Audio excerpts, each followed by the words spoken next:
The rain fell in sheets across the Willamette Valley, turning the unpaved road into a river of red mud that sucked at the tires of the Range Rover with every rotation.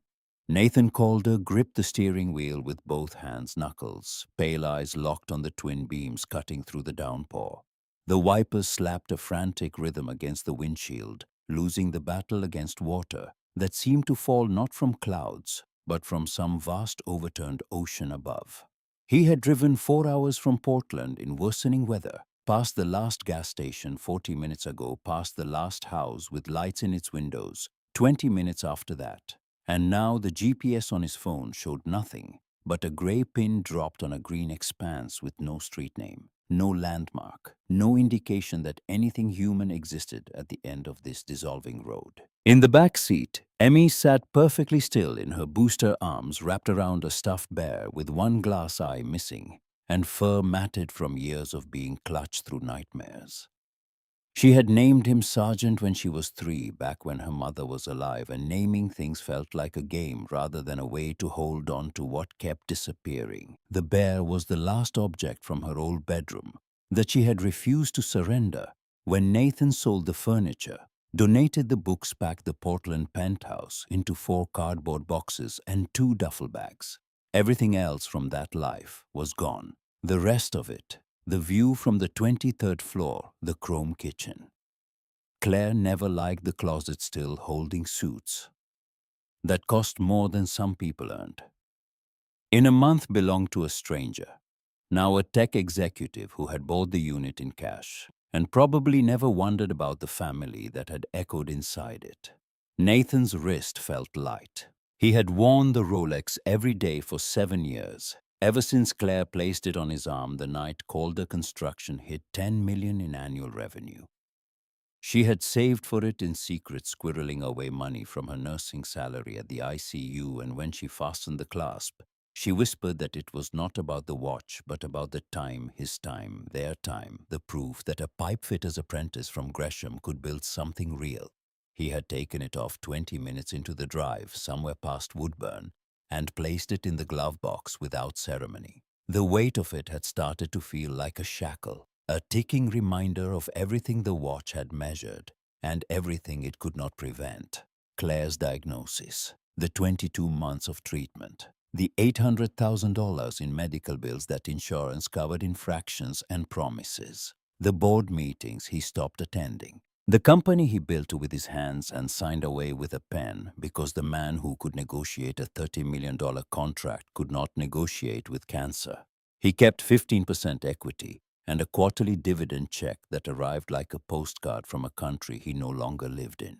What remained after the sale, after the debt, after the funeral that Claire had insisted be simple, and the grief that was anything but, was $47,000.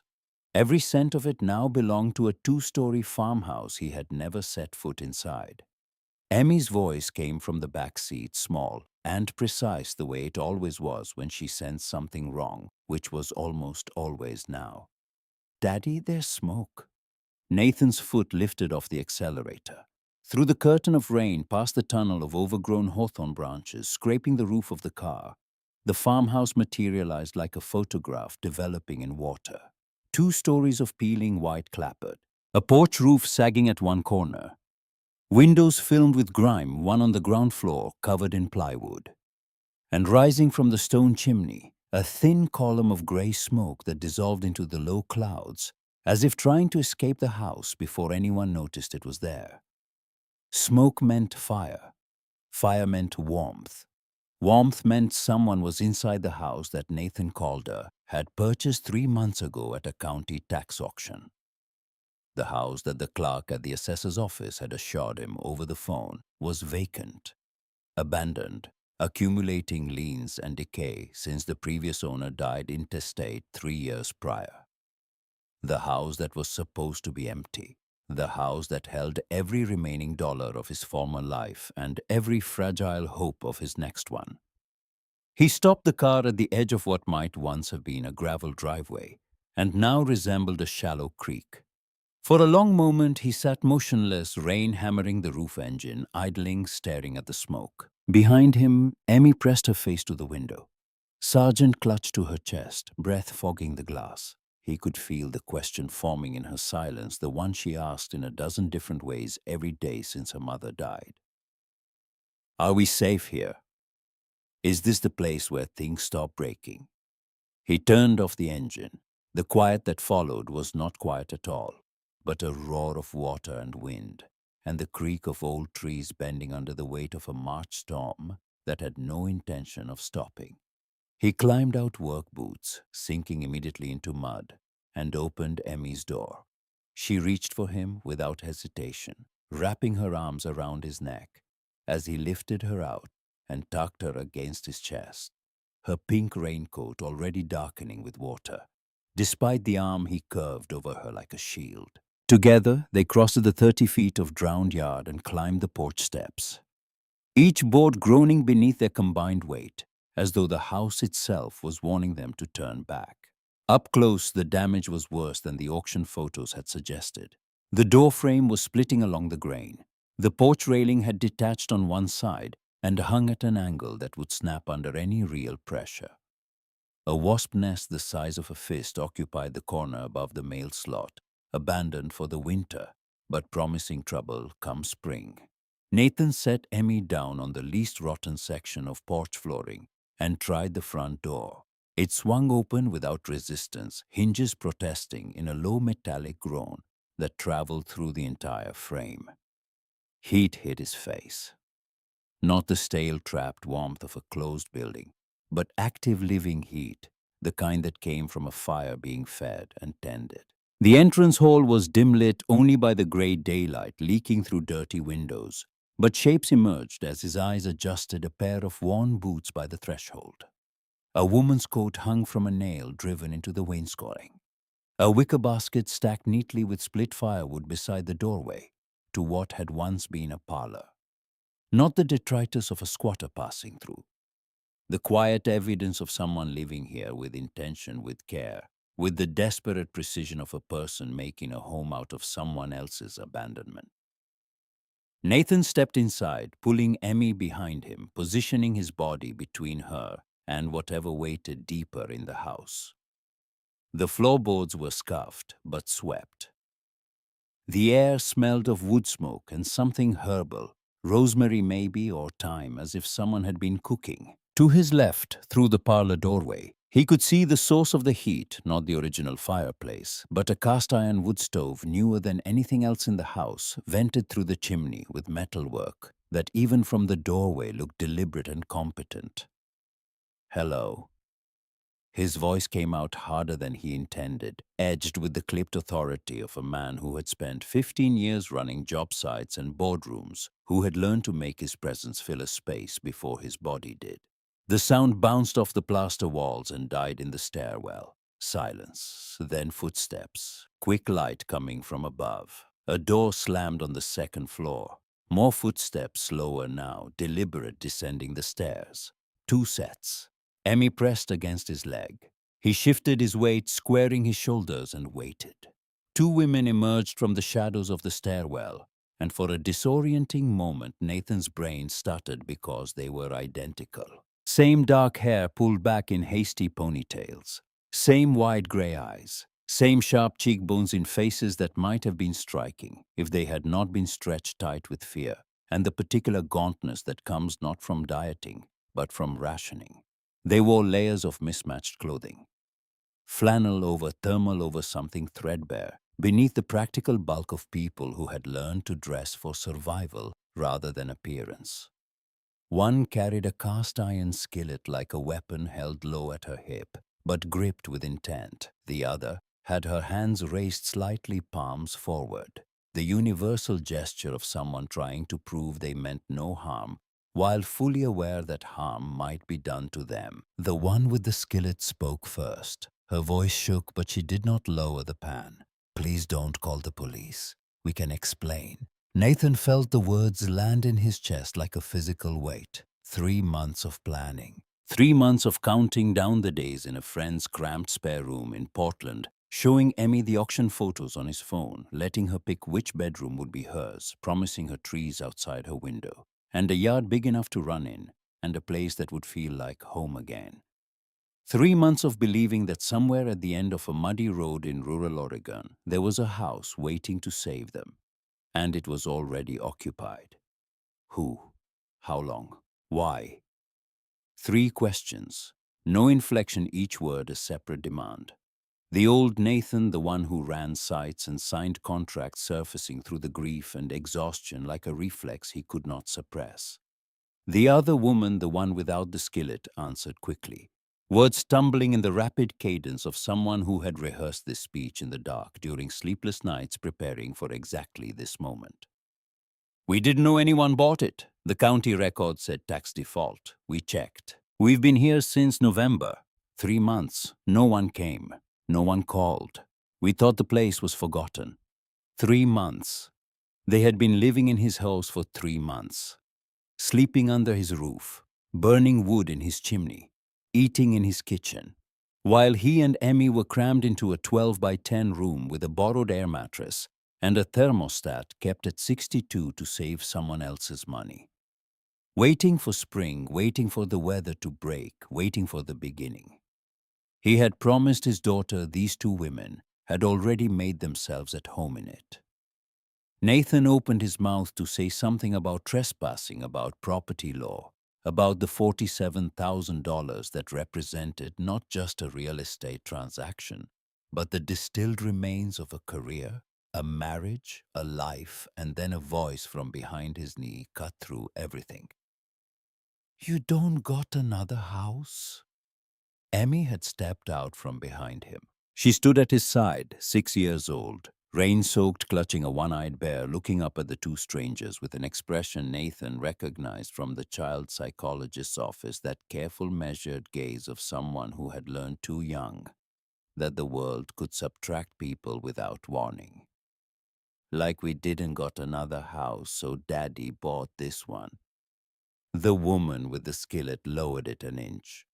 The other one crouched, bringing herself to Emmy's eye level, and something crossed her face that Nathan could not name: tenderness or recognition, or the particular ache of an adult confronted with a child who already understands scarcity. No, sweetheart, we don't have another house.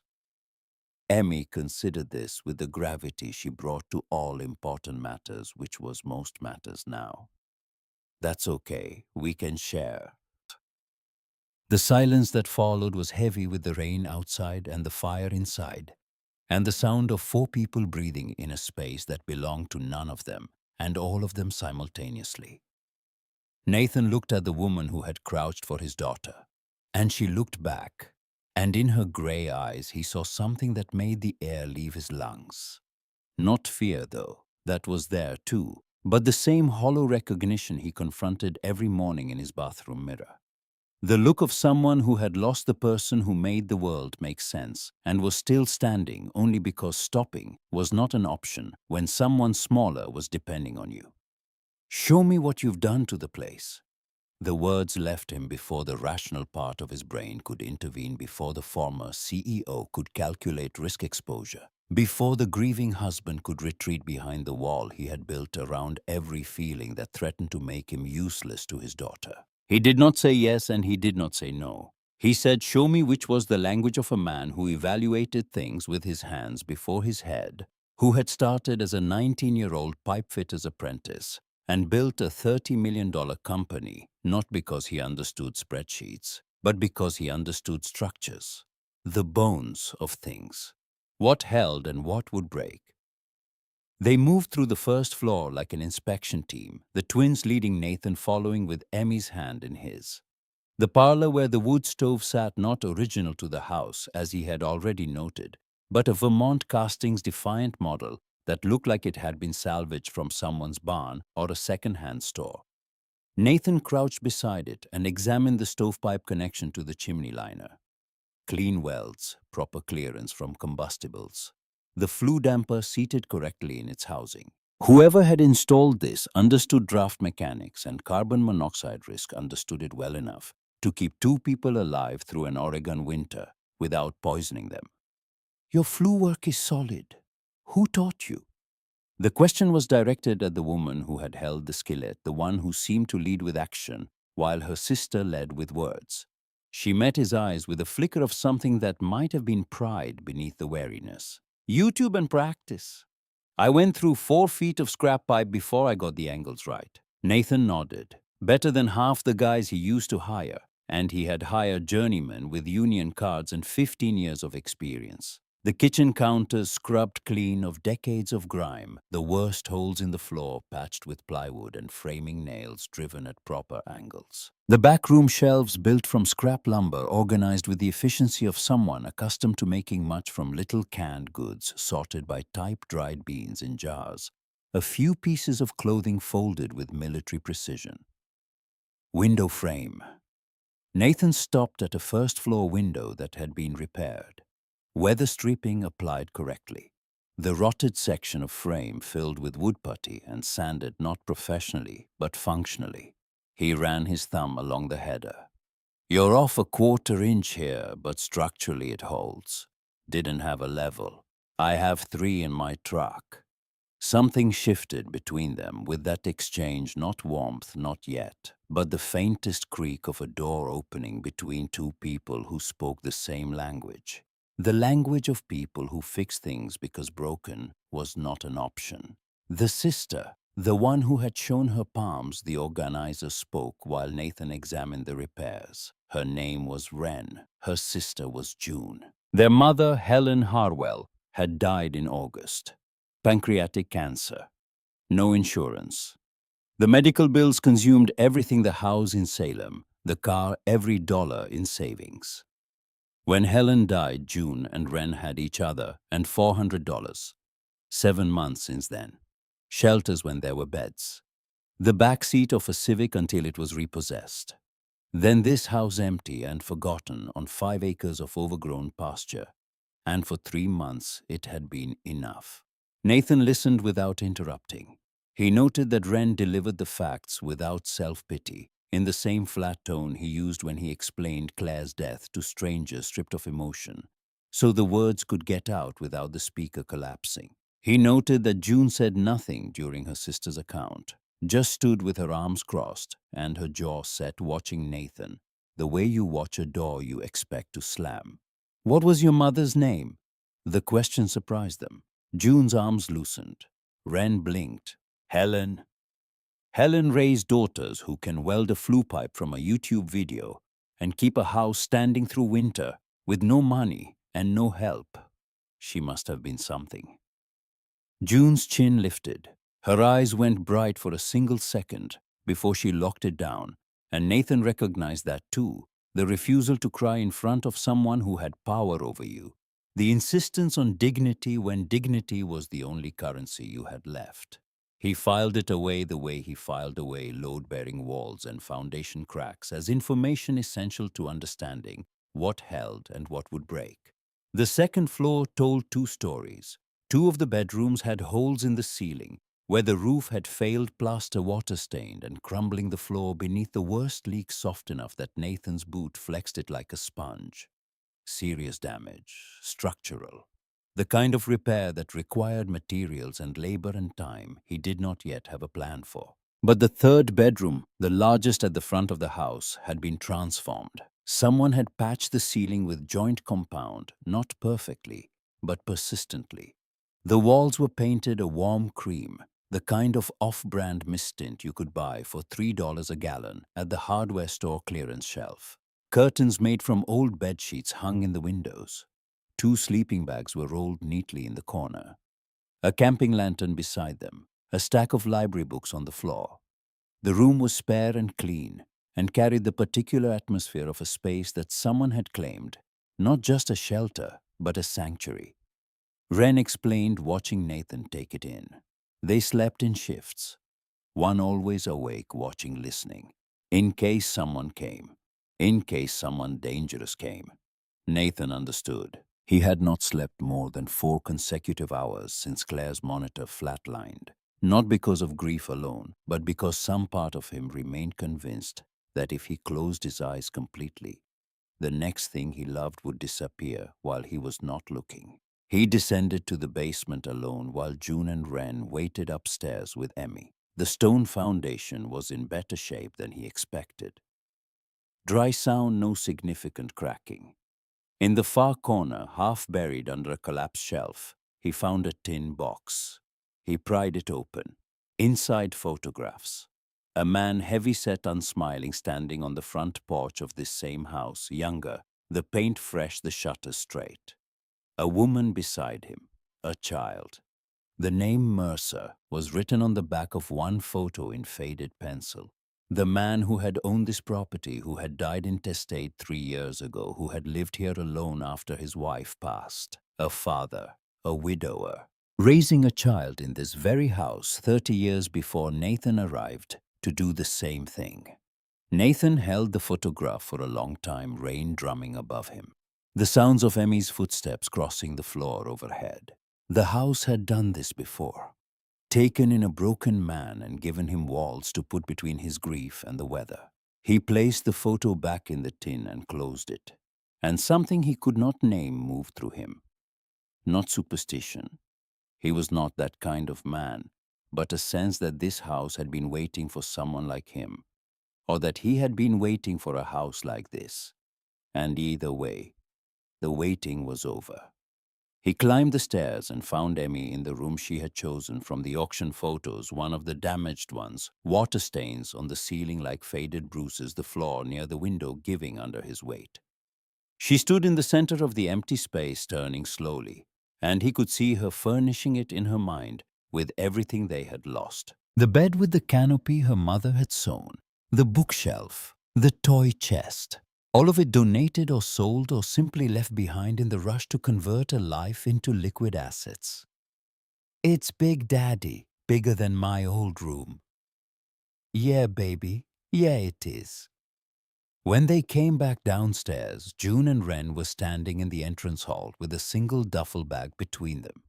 They had packed in the time it took Nathan to inspect the second floor, fast practiced the efficiency of women who had learned to condense their lives into something they could carry at a moment's notice. June stood straight, chin up the skillet, nowhere in sight. Wren held the duffel strap with both hands. They were ready to disappear back into the world that had been swallowing them for 7 months, and they were ready to do it with the same stubborn composure with which they had survived everything else. We'll be gone in 15 minutes. Everything we installed stays. Consider it payment for the time. June delivered this without tremor or plea, and it was the absence of begging that undid something in Nathan. He had spent 20 years evaluating people, contractors, engineers, project managers, the whole human architecture of a construction company. And the single quality he valued above certification, experience, or even talent was the quality of standing upright when the ground was giving way. June Hartwell, 24 years old, homeless. Possessing nothing but a duffel bag and a working knowledge of flue pipe installation, stood in his entrance hall with more structural integrity than half the executives who had sat across from him in glass-walled conference rooms.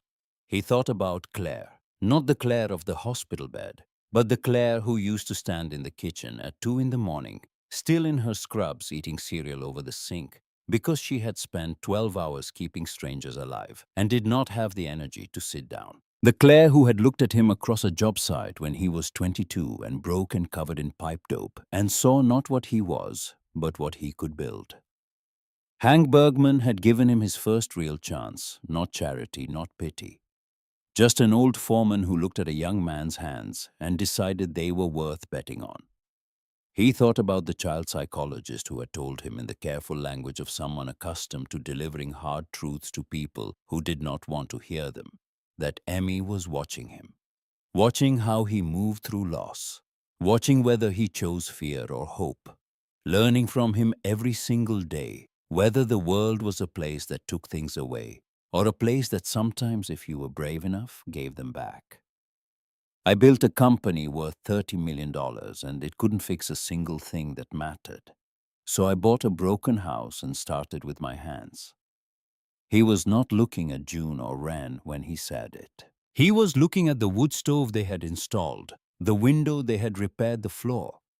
They had patched the clean swept boards and the neatly stacked firewood and the coat hanging on the nail, All the evidence of two women who had refused to let their circumstances define the limits of what they could build. But I can't fix it alone, not with a 6-year-old, not while I'm still... The sentence broke off. He could not finish it. Not in front of his daughter, not in front of strangers, not in front of himself. The word he could not say was drowning, or maybe broken, or maybe terrified. But it did not matter, because the silence said it louder than any word could. Stay, work, help me rebuild this place. No rent, my rules. You contribute equally, you follow the structure, and the day it stops working, you leave clean. No arguments, no claims, no drama. June's eyes widened. Wren's hands tightened on the duffel strap. Neither spoke. June's voice came low and steady, stripped of everything except the single thing she needed him to understand. I don't need your money or your name. I need you to look at what I built with these hands and say it's good enough. Nathan looked at the flue pipe, the window, the floor, the 3 months of labor done by two women with no resources except determination and a willingness to learn from a screen what most people paid professionals to do. It's good enough, and it'll get better. Emmy had been following the exchange with the unblinking attention of a child who had learned to read adult conversations the way other children read picture books for meaning that lived beneath the words. Daddy, are they staying? He looked down at his daughter, at the hope in her face, cautious and conditional, the hope of someone who had been disappointed enough times to know that hope was a risk, but was choosing it anyway because the alternative was worse. Yeah, baby, for now. The relief that crossed June's face was so raw that Nathan had to look away. Wren's entire body softened the rigid tension of months releasing in a single exhale. Neither woman said thank you, and Nathan was grateful for that because gratitude would have made this feel like charity, and it was not charity. It was a transaction between people who needed each other in different currencies. Labor Shelter Company. The simple human proof that you were not alone in a house that was too big for your grief. Then headlights swept across the front window. Nathan moved to the glass. Through the rain, a white SUV with official markings was crawling up the driveway, light bar dark, but present the kind of vehicle that carried authority whether it announced itself or not. June went pale. Wren set down the duffel. Did you call them? No. Nathan's jaw tightened. Someone saw the truck, reported activity. Neighbors, Wren said quietly. We've been careful, but you can't hide smoke. The SUV stopped behind the Range Rover. A figure emerged, tugging a hat down against the rain. A man in his 50s, weathered unhurried, with the rolling walk of someone who had patrolled back roads long enough that the landscape had shaped his body to fit it. A star glinted on his jacket. Stay here. Let me handle this. Nathan pulled the front door closed behind him and stepped out onto the porch. The deputy approached with one hand resting casually on his belt, not on his weapon, but near enough that the gesture communicated a range of possibilities. Evening, got a call about trespassers at the old Mercer place. Are you the owner? Nathan called her. Bought the property at auction 3 months ago. Deeds in my truck. Mind if I take a look, just to be thorough? Nathan crossed the yard in the rain, retrieved the folder of paperwork from the center console, and handed it over. The deputy, Ray Sutter, according to the name on his jacket, examined the deed under his flashlight beam, taking his time, comparing stamps and signatures with the methodical attention of a man who did this often enough to spot forgeries, but rarely enough that each one still warranted care. This all checks out. He handed the folder back. But we had reports someone's been living here. Squatters.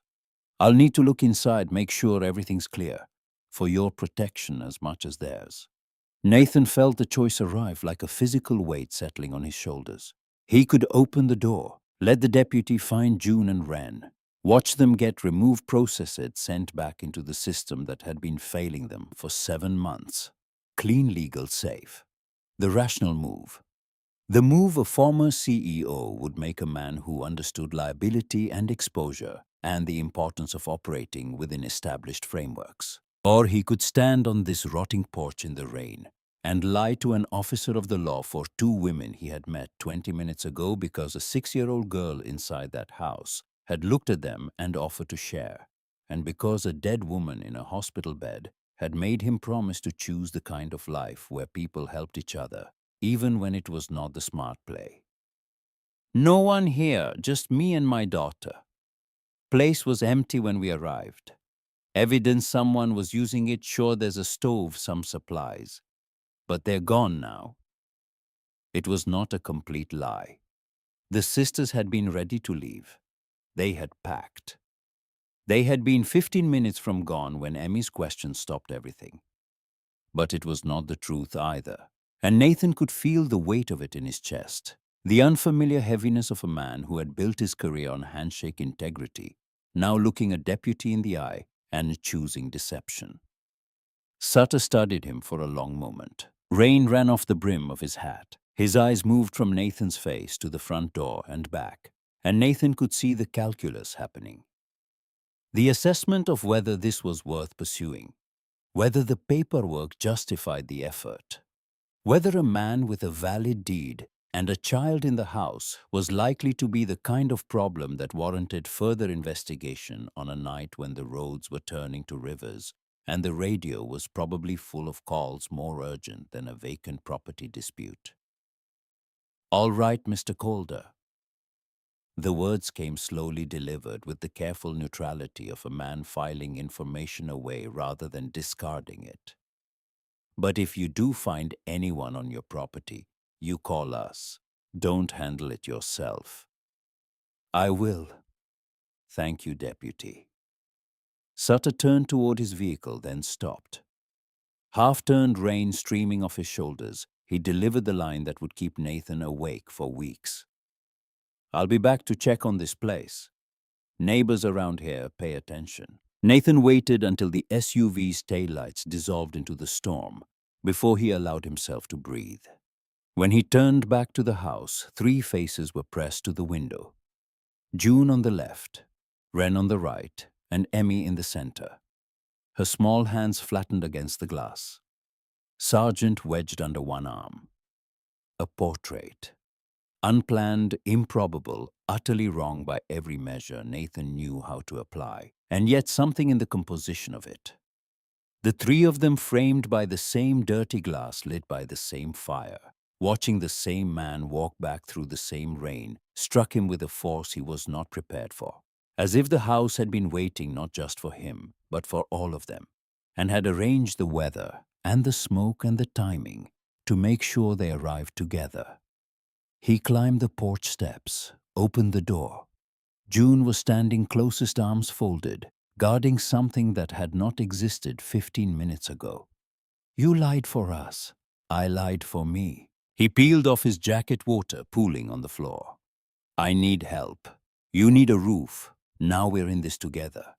Emmy tugged his wet sleeve. Together like a family. He crouched to her level, pushing wet hair from her forehead, and felt the full weight of what he had just done, the lie, the choice, the irreversible commitment to a path that had no blueprint and no safety net. Like a household baby, like people helping each other. She considered this, nodded. He suspected she heard what she wanted to hear, and he suspected she was right to.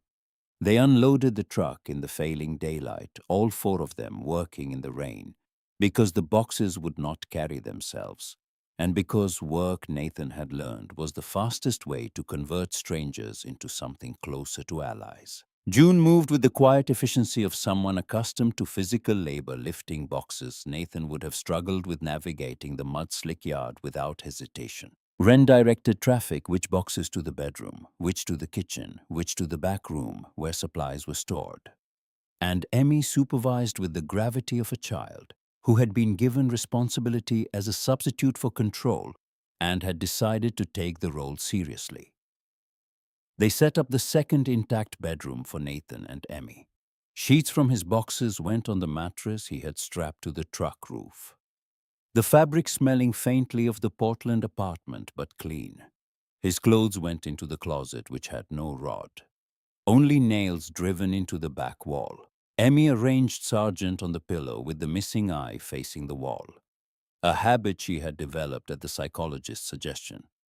Let the bear keep watch so Emmy did not have to. The kitchen.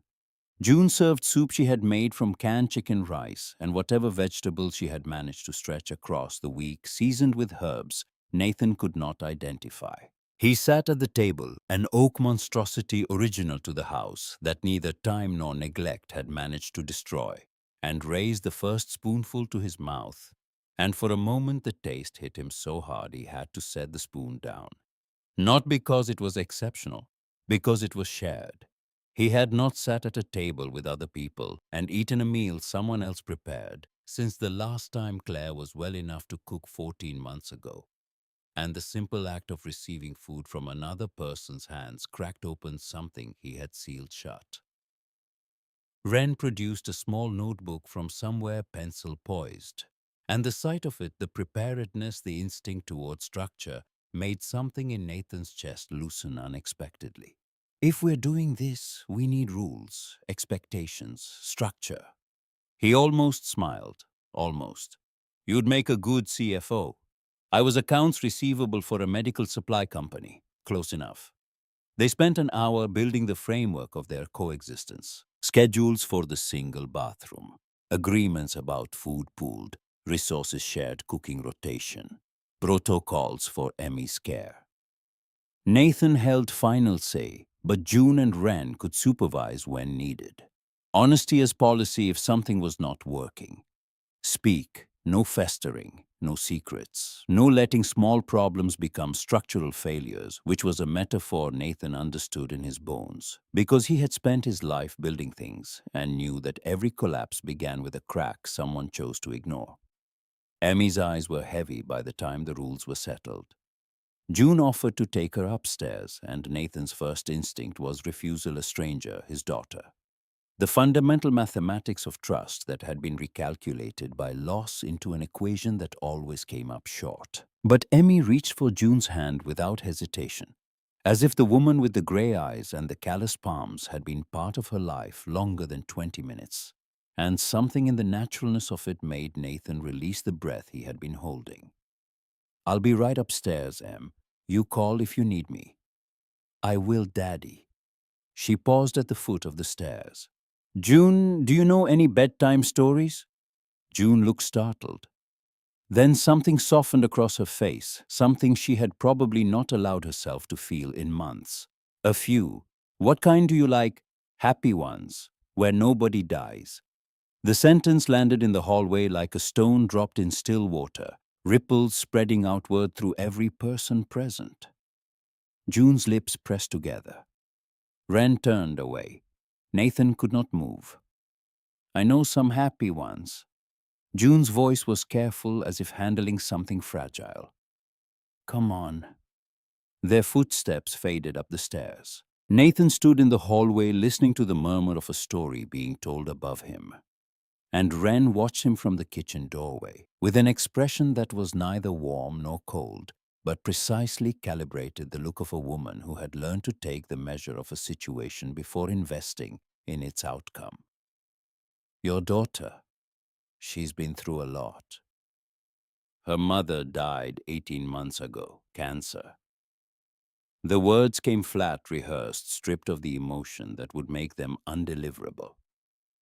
She's been in therapy. Some days are better.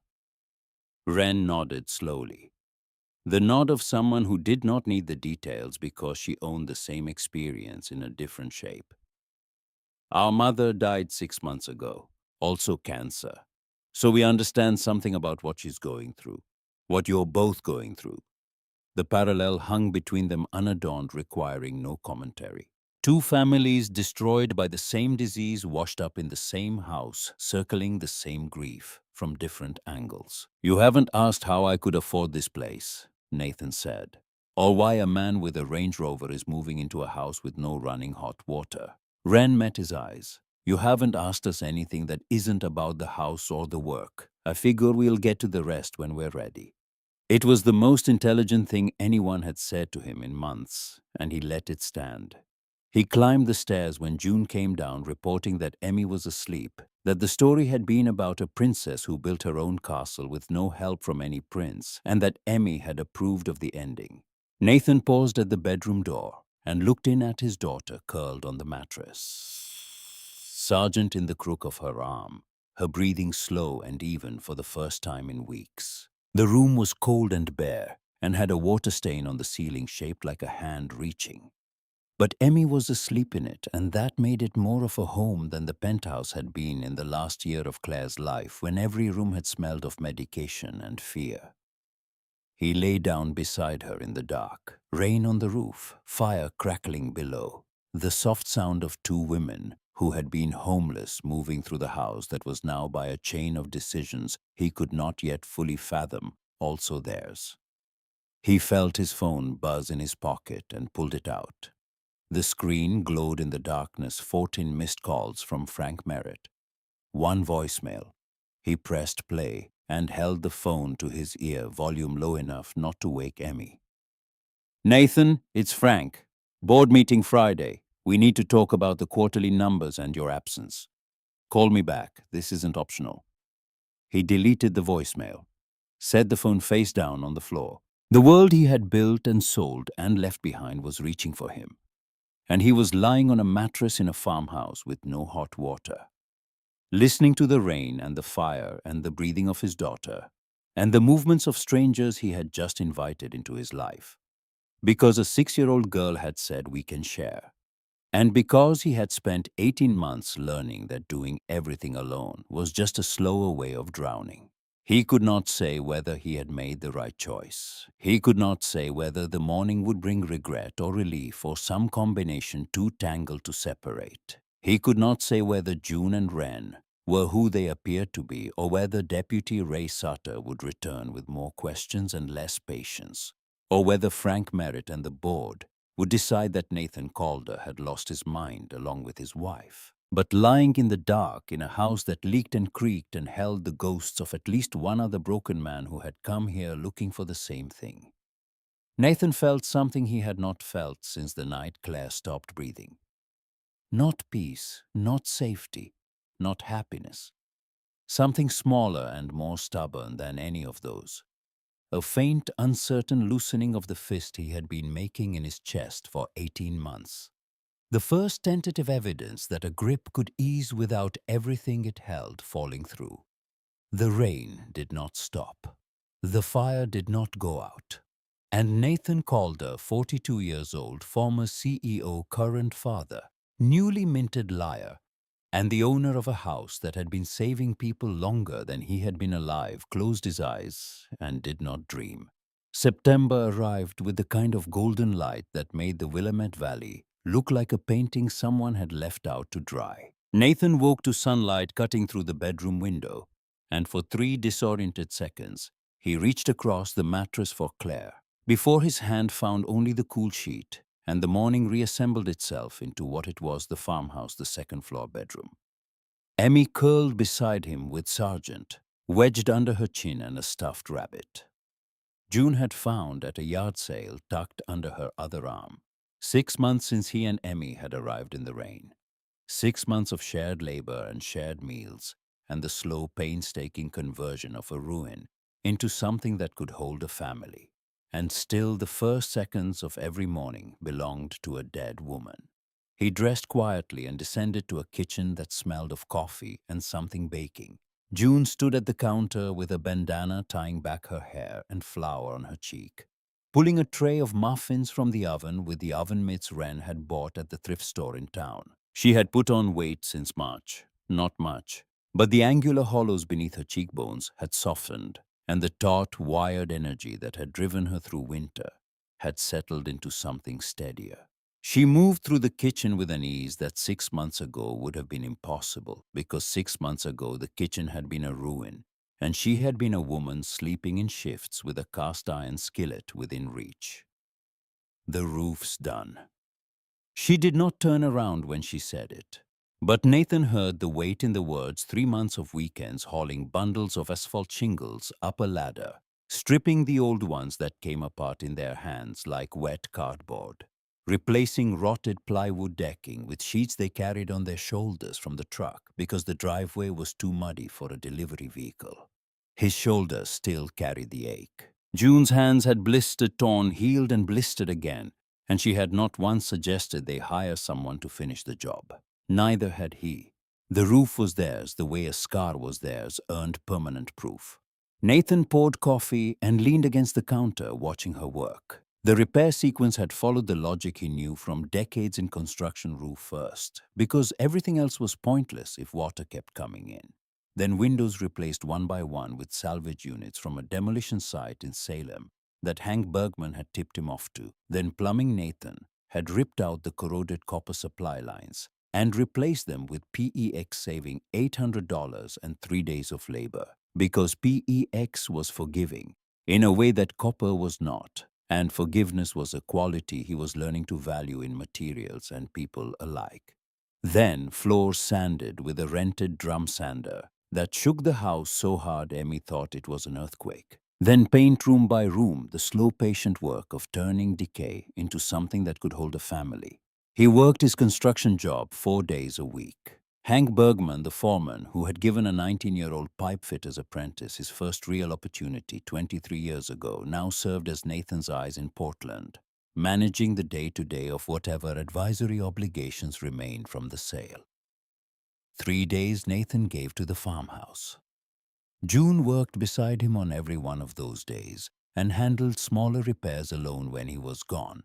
A leaking faucet, a sticking door, a section of baseboard rotted from moisture that she pulled. Measured, cut, and replaced with material so clean, Nathan had to run his hand along the joint twice before he believed she had done it without a table saw. Wren's domain was the exterior and the books. The vegetable garden behind the house had gone from bare dirt to 12 raised beds built from reclaimed lumber, each one planted with a precision that suggested either deep research or instinct. The chicken coop she had constructed from salvaged wood was nearly finished. Its door hinges scavenged from the barn and straightened on an anvil Nathan had found in the basement. Wren had also started taking online classes in landscape design quietly on a second-hand laptop. June bought her for $40, studying at the kitchen table after Emmy was in bed. She kept the household budget in a composition notebook with columns so neat they could have been printed, tracking every dollar with the attention of someone who understood that financial awareness was not about wealth, but about never being surprised by poverty again. Nathan took a slow drink of coffee and let the morning settle. Downstairs was the sound of a house waking into its routines. June baking ran outside with the garden. Emmy still sleeping, the deep, untroubled sleep that had replaced the restless thrashing of their first months here. The child psychologist in Portland had warned him that recovery was nonlinear, that Emmy would have good stretches and bad ones, that the nightmares might return without warning. But the nightmares had thinned. The laughter had thickened. And 2 weeks ago, Emmy had brought home a drawing from school. The farmhouse, 4 stick figures in front of it, all holding hands, all smiling. And Nathan had put it on the refrigerator and stood in the kitchen after everyone was asleep, looking at it, unable to move. Then a pipe burst at 2 in the morning, and the house reminded him that recovery was nonlinear for buildings too.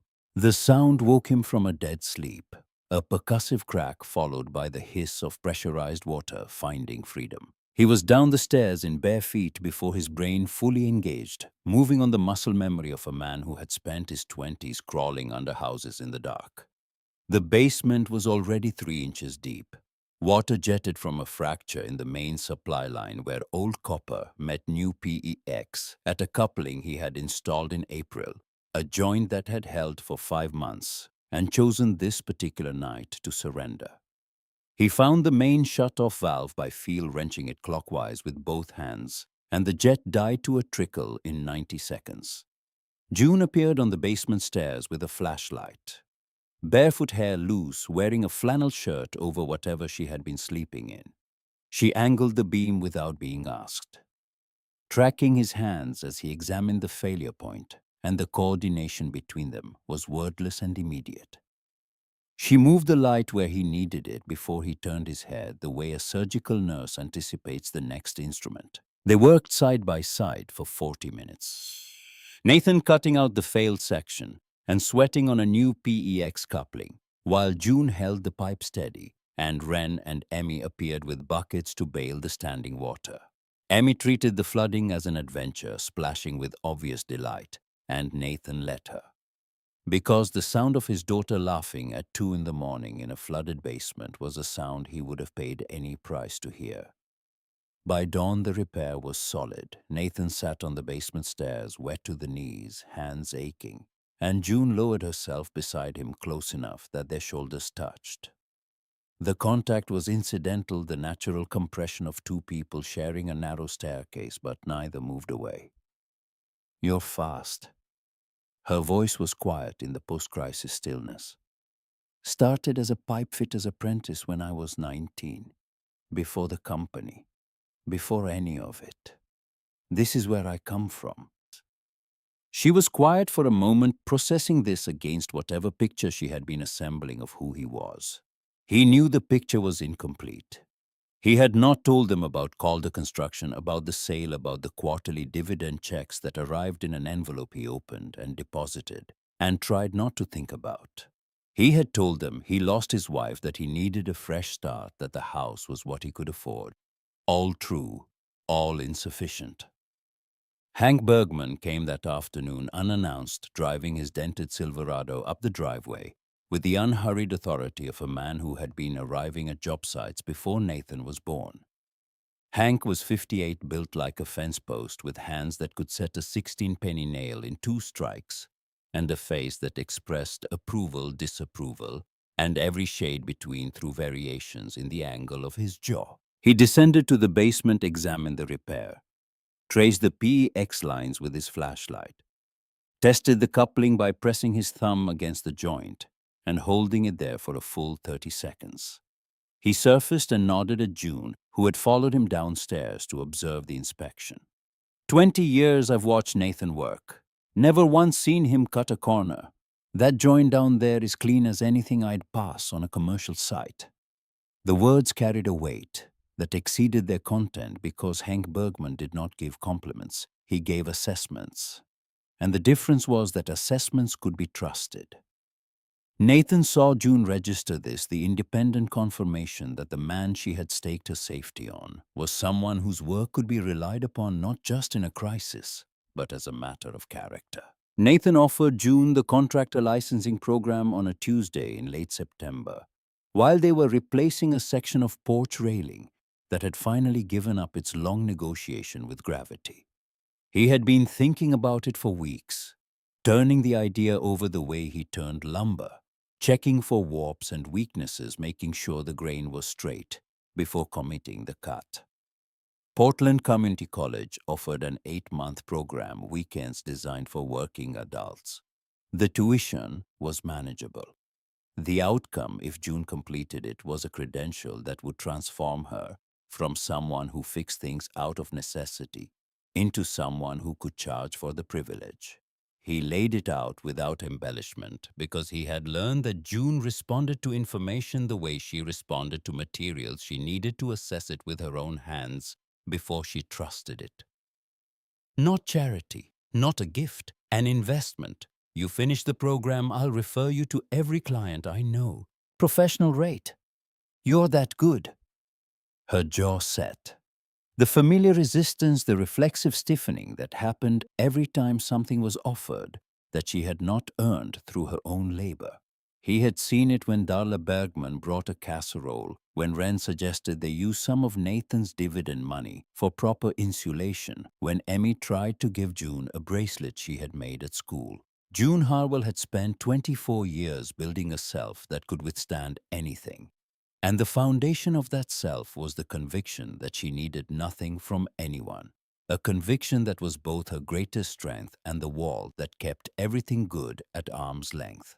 Wren, sitting on the porch steps shelling peas into a bowl, delivered the verdict without looking up. "Take it. Pride doesn't pay rent." June stood motionless for 3 full seconds. Then she nodded once with the controlled precision of a woman signing a contract she had read every word of, and Nathan understood that the nod was not agreement, so much as permission.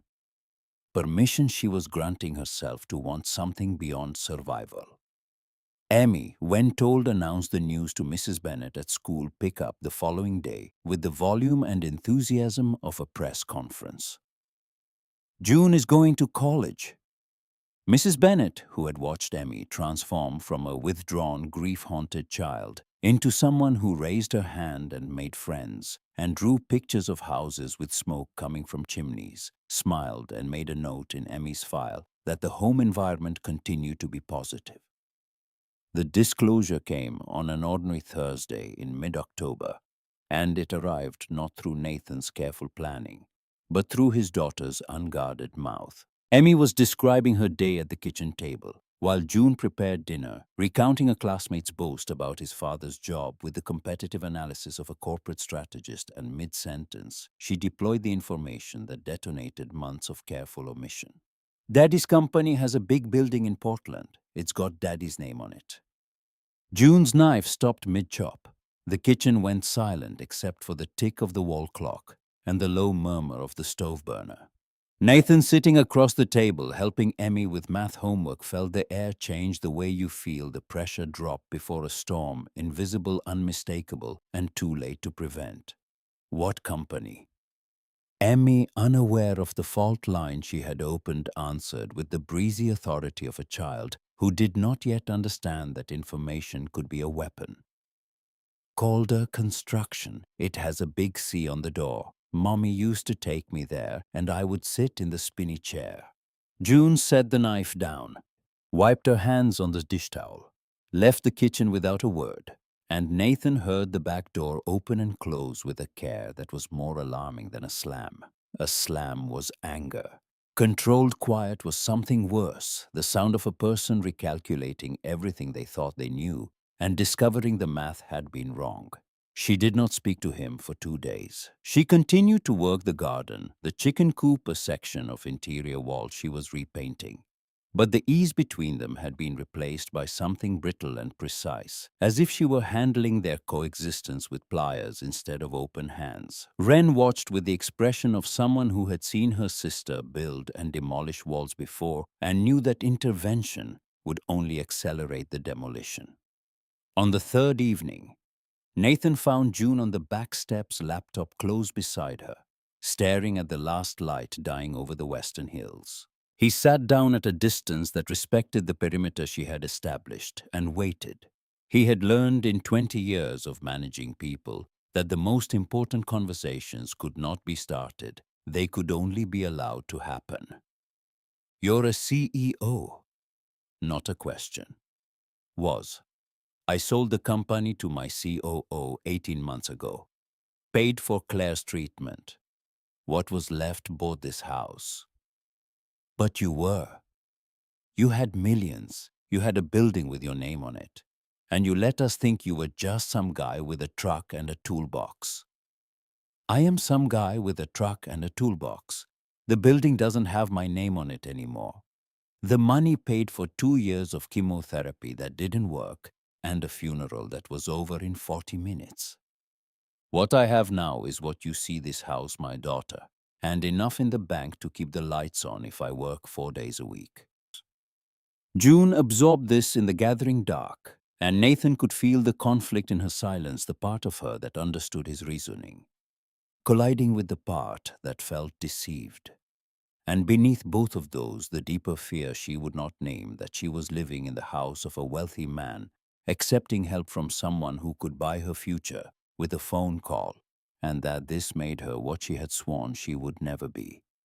A project, a dependent, someone else's good deed.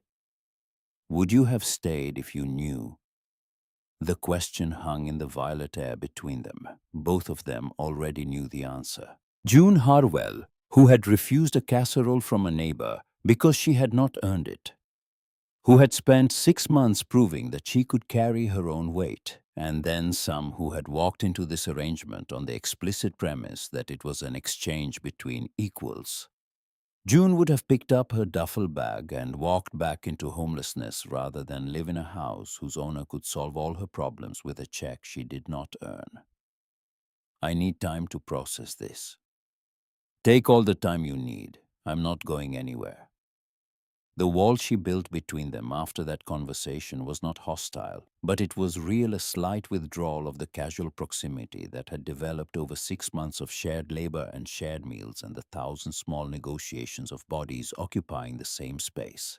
She stopped sitting beside him at dinner, stopped meeting his eyes when handing him tools, stopped the incidental touches elbow against elbow, at the sink hand brushing hand, over a stack of lumber that had been accumulating with such gradual stealth that neither of them had acknowledged what was being built until June decided to stop building it. Marcus Cole first appeared at the fence line on a Wednesday in late September. A tall man in his 50s with a military bearing that had been softened by 4 years of solitude and hardened again by whatever he poured from the bottle, Nathan occasionally glimpsed on Marcus's porch. The neighboring property was 40 acres of pasture, kept just tidy enough to avoid county fines, anchored by a clapboard house that Marcus inhabited alone and maintained with the minimal competence of someone who had stopped caring about comfort but could not quite surrender to squalor. He had acknowledged Nathan's arrival in March with a nod across the fence, the universal rural greeting that communicated awareness without invitation, and had offered nothing more in the months since. Now he stood at the property line with his arms folded, watching June paint window trim on the south side of the house. And when Nathan approached, he delivered his message with the directness of a man who considered small talk a waste of ammunition. Whole town's talking Calder, 2 young women, 1 man, a little girl. You know what people think. Nathan felt the words land in the space between his ribs where he kept the things he could not control. He had known this was coming. A small town in rural Oregon was a network of observation and inference, and the configuration of his household, a 42-year-old man living with 2 24-year-old women, invited the kind of speculation that did not require facts to sustain itself. They're welcome to think whatever they want. I know the truth. Truth don't matter much when the sheriff shows up. Marcus held his gaze for another beat, then turned and walked back toward his house with the measured stride of someone who had delivered a warning and considered his obligation fulfilled. Nathan watched him go and felt the ground beneath his feet shift slightly, because Marcus was right, and knowing that Marcus was right did not change the fact that sending June and Wren away was not something Nathan was willing to do. Not because he needed the labor he could hire help now if he accessed the dividend funds he was deliberately ignoring, but because Emmy set a place for June at every meal and left the back door unlocked because she said June might need to come in, and because the sound of 4 people in a house meant the silence had somewhere to hide, and because Nathan had tried doing everything alone and it had nearly killed him, and he was not going to try it again to satisfy the imagination of strangers. Sutter returned on an October afternoon, cruising past the property in his white SUV, slowing when he saw June on a ladder applying exterior paint. He did not stop, did not exit the vehicle, simply idled for 30 seconds, long enough for June to feel the weight of observation, and then drove on. The following morning, Nathan received a call from the county assessor's office inquiring about the residency status of his property. He answered the questions. Yes, he lived there.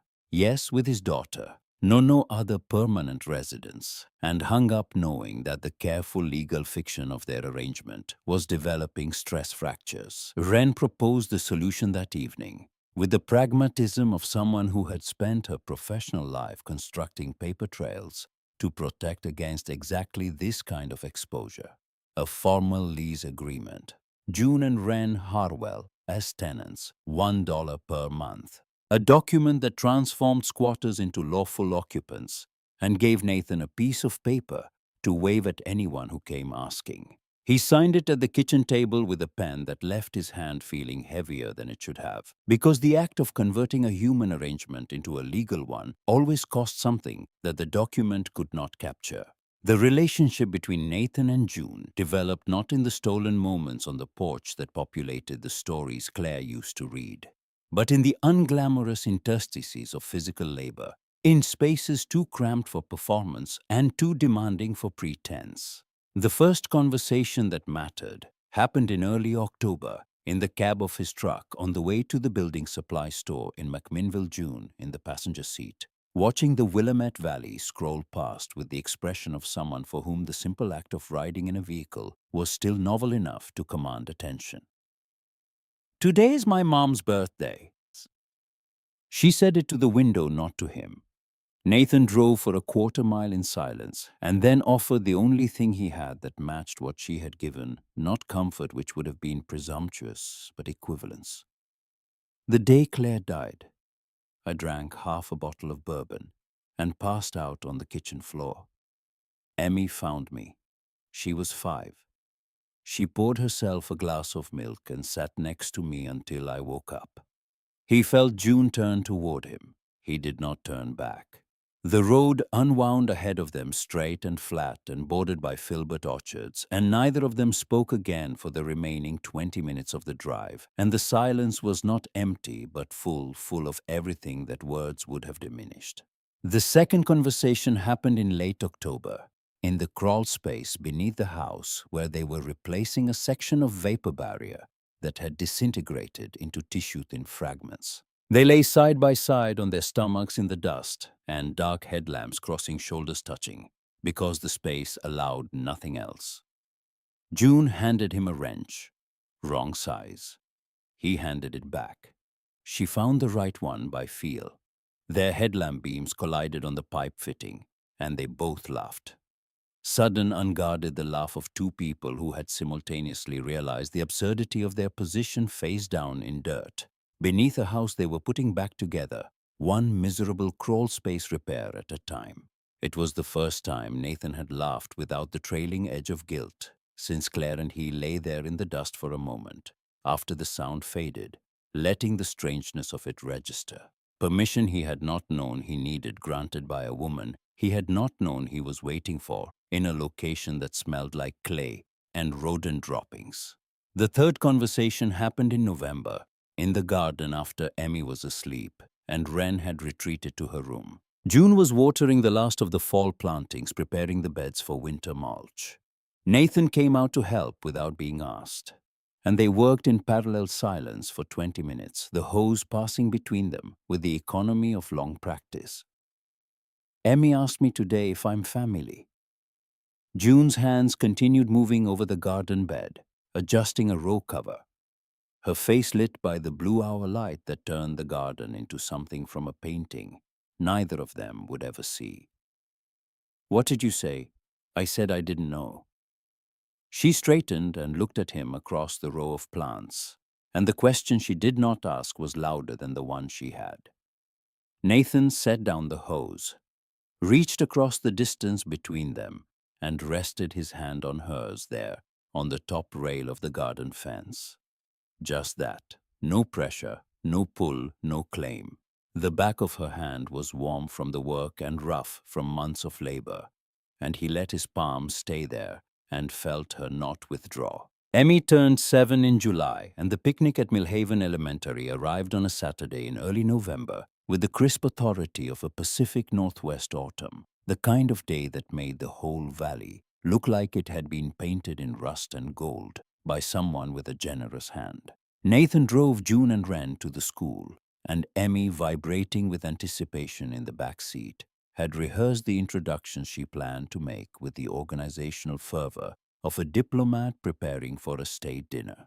At the picnic, Emmy claimed June's hand and did not release it for 2 hours, leading her through the crowd of parents and children and teachers with the proprietary pride of a child, showing off something she considered exclusively hers. Darla Bergman arrived with Hank and a cooler of lemonade, announced that they were crashing the party, and proceeded to charm every skeptic within earshot with the cheerful bulldozer energy that had made her the social infrastructure of Millhaven for 30 years. "Your household is causing quite a stir. Mrs. Henderson over there has been trying to figure out which one of you is the nanny." June, who was crouching to tie Emmy's shoe, looked up at Darla with an expression that was both amused and absolutely serious. Neither. We all take care of Emmy. Mrs. Bennet. Emmy's teacher found Nathan near the art display where Emmy's drawing of the farmhouse occupied a place of honor. She was a careful woman, mid-50s, who had watched Emmy's transformation from the withdrawn child of spring to the engaged student of fall with the professional satisfaction of someone who understood that the classroom was only ever half the story. Whatever you're doing at home, it's working. She's happier, more confident. Family comes in all shapes, Mr. Calder. On the drive home, Emmy fell asleep in the back seat with a ribbon from the art contest clutched in her fist. Nathan reached across the center console and took June's hand. Not incidentally the way their hands had been finding each other over garden fences and tool passes for months, but deliberately his fingers lacing through hers with the conscious intent of a man who had decided to stop pretending that what was happening between them was not happening. June did not pull away. She closed her fingers around his and held on, and they drove the remaining 12 miles to the farmhouse in a silence that was neither empty nor full, but alive with the specific electricity of two people who had just agreed to something without saying a word. Then his phone rang through the truck's speakers, and a voice he had never heard before filled the cab with the precise diction of a woman accustomed to controlling rooms. Mr. Calder. This is Vivian Tate. I believe you know my nieces. The sound June made was not a gasp, but an absence of breath, a vacuum where air should have been, and her hand went rigid in Nathan's grip. He pulled to the shoulder of the county road and stopped the truck, and in the back seat Emmy stirred, but did not wake, and June stared at the dashboard speaker as if it had produced a snake. Nathan took the call off speaker. Vivian Tate's voice, compressed through the phone's small speaker against his ear, was controlled and informational, and carried the subtext of a woman who had spent decades negotiating from positions of strength and considered any other position a temporary inconvenience. She wanted to meet. She had concerns about her niece's living arrangement. She would be in Millhaven at the end of the month. He ended the call and looked at June. Her face had closed like a door. Our aunt, my father's sister. We haven't spoken in 8 years. The Marcus Cole situation detonated at 11:40 on a Tuesday night, 3 weeks after the picnic, with a pounding on the front door that shook the frame and woke everyone in the house simultaneously. Nathan descended the stairs with the aluminum baseball bat he kept behind the bedroom door, a precaution he had installed the first week and hoped never to use. And when he opened the door, Marcus Cole stood on the porch in the dark, unsteady reeking of bourbon, his eyes red-rimmed and wild with something that Nathan recognized as pain, wearing the mask of aggression. I called CPS Calder. Told them a man's living with 2 young women and the little girl. They'll investigate. The rage that hit Nathan was white and instantaneous. The kind of anger that begins in the jaw and travels downward through the chest and into the fists. The anger of a father whose child has been weaponized by a stranger's malice. He stepped forward, the bat still in his hand, and the 2 men faced each other on the porch, with nothing between them but rain-dampened wood and the accumulated weight of their respective grief. June appeared behind Nathan barefoot, her presence less an interruption than an escalation.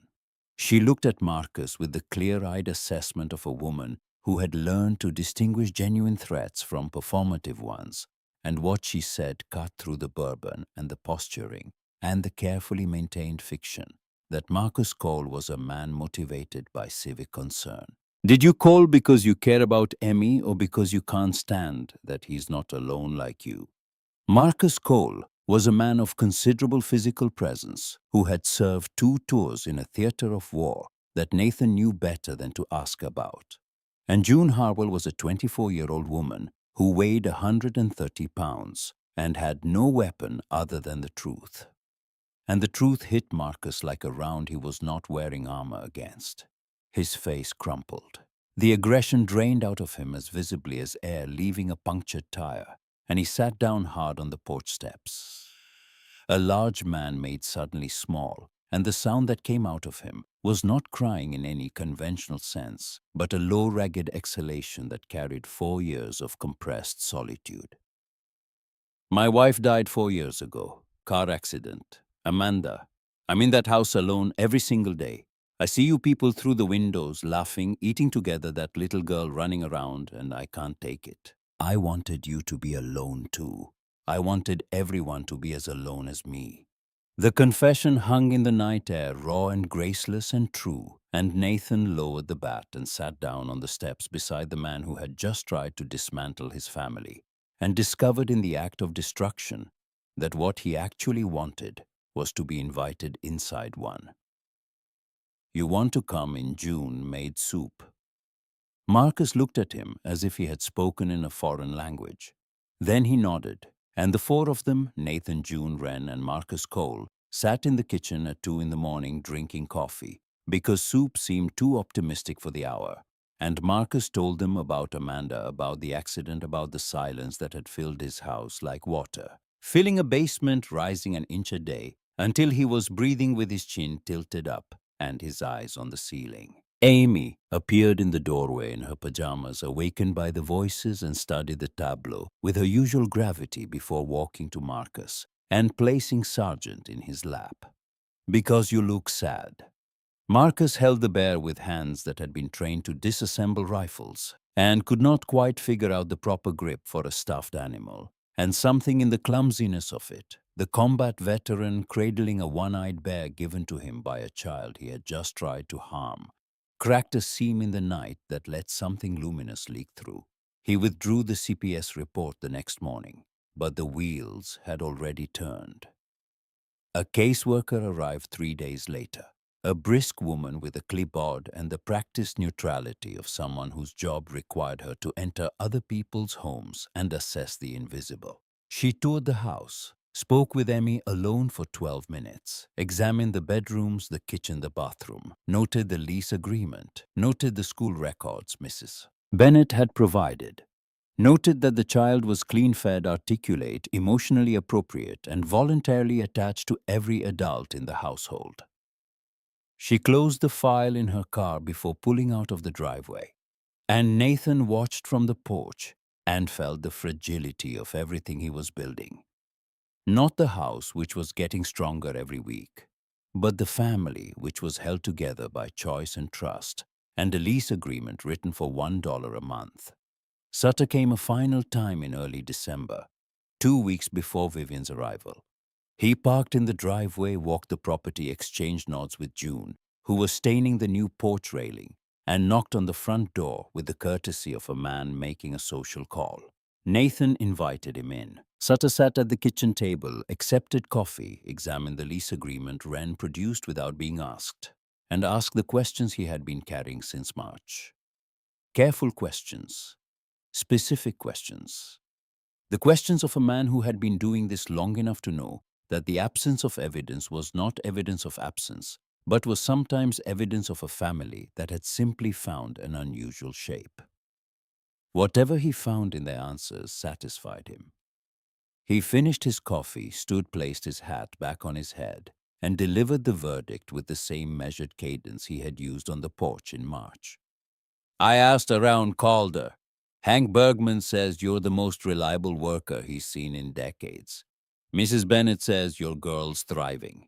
Even Marcus Cole, the man who filed the original complaint, tells me you're the best neighbor he's had in 20 years. He tucked his notepad into his breast pocket. I'm closing this file. Good luck. The departure of Sutter's authority from their lives should have felt like relief, and it did. But it also removed the last external structure, constraining the internal pressure that had been building between Nathan and June since the moment their hands touched over a garden fence. With Sutter gone, with Marcus converted from adversary to ally, with the CPS file closed, there was nothing left to blame for the distance except the distance itself. And the distance was shrinking. Vivian Tate arrived on the last Friday in December, driving a silver Lexus that she parked behind Nathan's truck, with the territorial precision of someone who considered any surface she occupied to be her jurisdiction. Nathan had been in Portland for a quarterly check-in with Frank Merritt, an obligatory 3 hours of spreadsheets and strategic updates that left him feeling like a tourist in a country where he used to hold citizenship. And by the time he pulled into the driveway, the silver Lexus was already there, and the air inside the house had the charged atmospheric pressure of a room in which something was about to break. She sat in the chair by the window. The same window through which three faces had watched Nathan lie to Sutter 9 months ago. 58 years old, sued the color of slate hair, pulled into a chignon so precise it looked architectural hands resting on a Hermes bag that she held in her lap. The way a soldier holds a sidearm, not displaying it, not hiding it, simply keeping it within reach. Her eyes were gray. The same gray as June's, the same gray as Wren's. Because Vivian Tate was their father's sister, and the Tate family gray was a genetic signature that ran through the women of the line like a watermark. But where June's gray was mercurial flashing between warmth and wariness, readable if you knew the code, Vivian's was still controlled. The gray of a surface that reflected everything and absorbed nothing. June and Wren sat on the couch close enough that their shoulders touched a formation Nathan recognized from their first night, the twins drawing together, the way they always did when threat entered the room. Emmy was curled in the armchair with Sargent, her eyes moving between the adults with the tracking intensity of a child who had learned to read rooms the way animals read weather. "I know who you are, Mr. Calder." Vivian's voice carried the modulated authority of a woman who had spent 30 years closing real estate deals worth more than his former company. Former chairman of Calder Construction, currently residing in a farmhouse with my homeless nieces. Explain.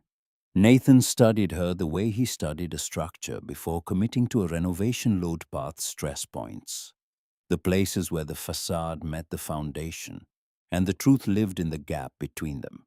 She sat with the rigid composure of someone who had rehearsed this confrontation, but her hands on the Hermes bag betrayed her. The knuckles were white. The tendons stood out like cables under load. She was holding that bag the way June had held the cast-iron skillet in March, as armor, as weapon, as the last object between herself and vulnerability. "You already know what's happening here, Miss Tate. You just don't like it." June stood. The movement drew every eye in the room, and when she spoke, her voice held the particular steel of a woman who had spent 7 months sleeping in shifts and 3 months before that, watching her mother die, and 24 years before that, building a self that could withstand exactly this kind of assault. "You tried to save us with lawyers. He saved us with a hammer and a chance." Vivian's composure held, but Nathan saw the impact register a micro flinch around the eyes, the kind of reaction that a lifetime of boardroom poker could suppress everywhere except the muscles closest to the tear ducts. She opened the Hermes bag, extracted a manila envelope, and placed it on the coffee table with the deliberate gesture of someone laying down a card they believed to be decisive. "If my nieces don't leave this property within 30 days, I will file for court intervention on grounds of undue influence." They were homeless, desperate, and you, a man of means, exploited that desperation. "I was broke. I am broke. The means you're referring to went to keeping my wife alive for 22 extra months. What's left wouldn't cover your back." Vivian's jaw tightened. She had built her case on the assumption of a wealthy man preying on vulnerable women, and the architecture of that case was collapsing under the weight of a detail she had not anticipated: that Nathan Calder's fortune had been consumed by the same disease that had consumed her sister-in-law's life, that the CEO and the squatters had met in the same country, the country of people who had lost everything and were building again with whatever they could find. Emmy unfolded from the armchair. She crossed the room and stood in front of Vivian Tate with Sargent dangling from one hand and the unblinking directness of a child who had not yet learned that truth required diplomatic packaging. "Wren is the aunt who was here. You're the one who wasn't. But you can be here now if you want." The words landed in the room like a stone dropped into a still pool, and the ripples spread outward through every person present. Vivian Tate, who had not cried in public since she was 11 years old, who had built a real estate empire worth $8 million on the principle that emotion was a vulnerability and vulnerability was a loss. Vivian Tate looked at her 7-year-old grandniece and felt the architecture of 30 years of self-protection begin to give way. Her voice when it came was different, lower, stripped of the boardroom modulation, the voice of a woman speaking from the place beneath the armor. The place she had bricked up so thoroughly that she had forgotten it existed until a child with a one-eyed bear knocked on the wall and found it hollow. I spent 30 years proving I didn't need anyone. Turns out that was the loneliest kind of winning. June looked at her aunt. This woman she had not seen in 8 years. This woman who had tried to put her in foster care when her mother was dying. This woman who had just driven 4 hours from Seattle with lawyers on speed dial and a bag that cost more than the farmhouse's annual property tax, and saw for the first time not an adversary, but a mirror. Another woman who had armored herself against loss and discovered that the armor kept out everything, including the things she needed to survive. Stay for dinner, that's all. Start there. Nathan excused himself, took Emmy to the porch. The evening air was sharp with the first real cold of winter, and he sat on the steps with his daughter in his lap and the manila envelope still on the coffee table inside, and he breathed. Then he heard footsteps on the gravel, and Frank Merritt came around the corner of the house, looking as displaced as a man in Italian leather shoes could look on a working farm in rural Oregon. Frank had driven down for the quarterly meeting. Nathan had left early, unable to wait until the next one, unwilling to have another conversation by phone about numbers and strategy, when what he actually needed was to see with his own eyes what had become of the man who had built the company Frank now ran. Frank stood in the yard and looked at the house. The new roof, the painted trim, the porch railing June had stained that morning, the garden with its winter remnants, the chicken coop, the barn still derelict but scheduled for spring. He looked at Nathan on the steps with his daughter, and he looked through the window at June and Wren and Vivian Tate sitting around a table in a kitchen that 9 months ago had been a ruin, and whatever calculation he had been running about board votes and quarterly returns and the diminishing patience of investors resolved into something simpler. Maybe I was wrong about what you needed, Nathan. Nathan looked at him from the porch. The man who had bought his company, who had called 14 times on the first night, who had threatened board action, who had driven 4 hours because he could not understand why a man would leave a corner office for a farmhouse. Frank Merritt standing in mud that was ruining his shoes, finally seeing the answer. Want to come up? Could use another pair of hands on the barn survey tomorrow. Frank looked at his shoes. Then he bent down and took them off, set them neatly beside the porch steps, and climbed up in his socks. The gesture was small and ridiculous and exactly right. Inside, Vivian was still at the table. The envelope was gone, tucked back into the Hermes, which now sat on the floor instead of her lap. She was listening to Wren explain the household budget, and for the first time in the visit, her posture had lost the rigid verticality of a courtroom. She looked like a woman sitting at a kitchen table. Just that, nothing more, nothing less. The days after Vivian's visit carried a strange lightness, as if the house itself had exhaled. Vivian drove back to Seattle without the confrontation she had prepared for, but with something she had not anticipated: an invitation to return, extended by Emmy and seconded reluctantly by June, and accepted with a nod that Vivian delivered from behind her sunglasses, so no one would see what her eyes were doing. But June went quiet.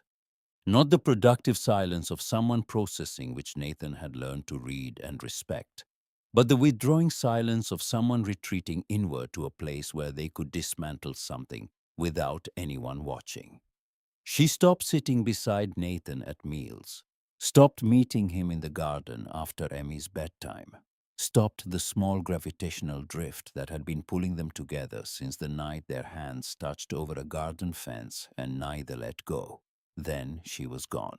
Nathan came downstairs on a Thursday morning in early January to a kitchen that was clean and empty and wrong. June's boots were not by the door. Her coat was not on the nail. On the table, a single sheet of paper torn from Wren's composition notebook, the handwriting precise and slanted and final. I'm not your project. I can't be your charity case with a contractor's license.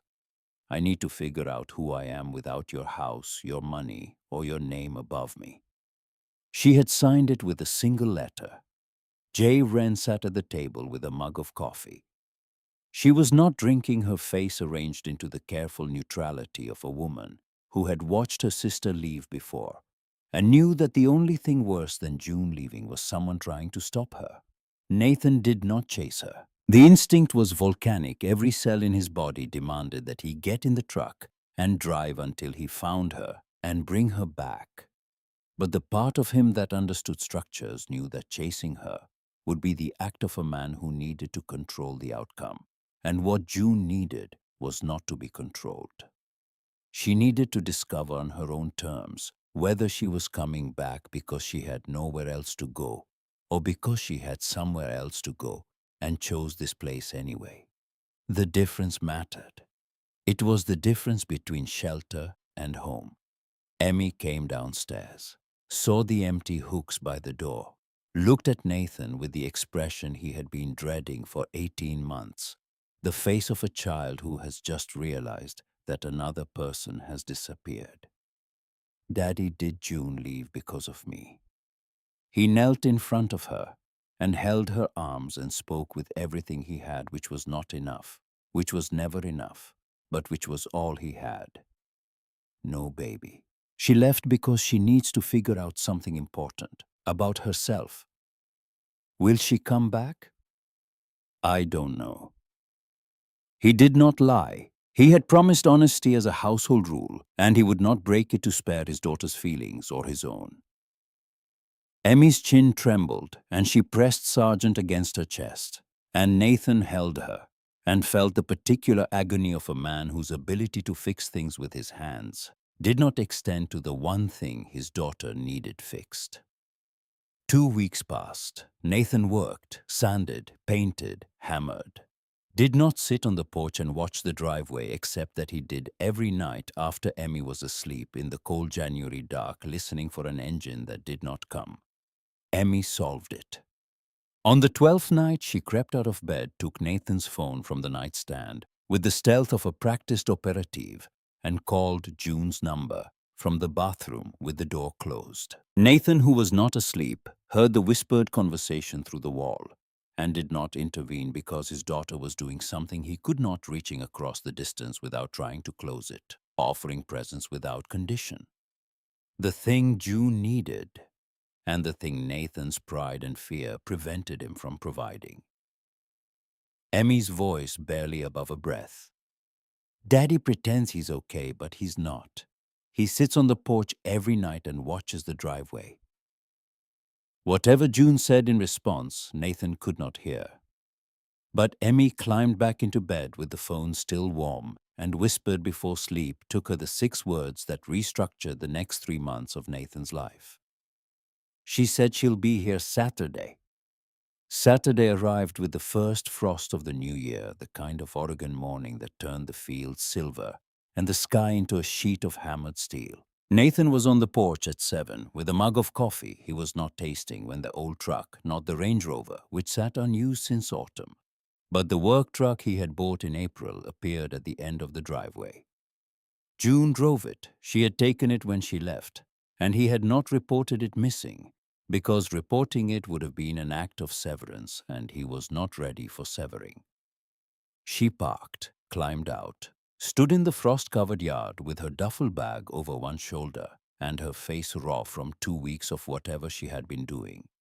Sleeping in the Portland shelter, working cash jobs, proving to herself that she could survive without the farmhouse, the same way she had survived without her mother's house and the Salem apartment and the Civic and every other place that had been taken from her. She looked thinner, she looked tired, she looked certain. I'm not back because I need your house. I'm back because I need you. The man, not the CEO. The father, not the chairman. The guy who crawls under houses at 2 in the morning to fix pipes. Nathan set down the coffee, descended the steps, stood in front of her in the frost with his breath visible between them, and said the thing that 6 months of careful emotional management had not prepared him to say, the thing that his body knew and his mind resisted, and his daughter had known before either of them. I missed you every single day, and I was terrified you wouldn't come back. June dropped the duffel, took his face in her cold hands, did not kiss him, that would come later in a barn at sunset, but held his face and looked at him with the grey eyes that had been the first thing he noticed and the last thing he thought about before sleep, and said the thing that mattered more than any of it. She sees everything, Nathan. She's your daughter. The barn had been on the renovation list since April, a massive project that Nathan had deferred because the house demanded priority. But in the week after June's return, he found himself drawn to it with an urgency that had nothing to do with construction timelines. The barn was the last unfinished space on the property, the last structure that had not been touched by the work they had done together. And he wanted to stand inside it with June before he said what he needed to say. Wren had mentioned wanting a separate space, a loft apartment, private, but connected, and the barn could provide that. It could also provide a workshop storage, the beginning of the custom furniture business Nathan had been sketching in his notebook during the nights June was gone. They surveyed the damage together on a February afternoon.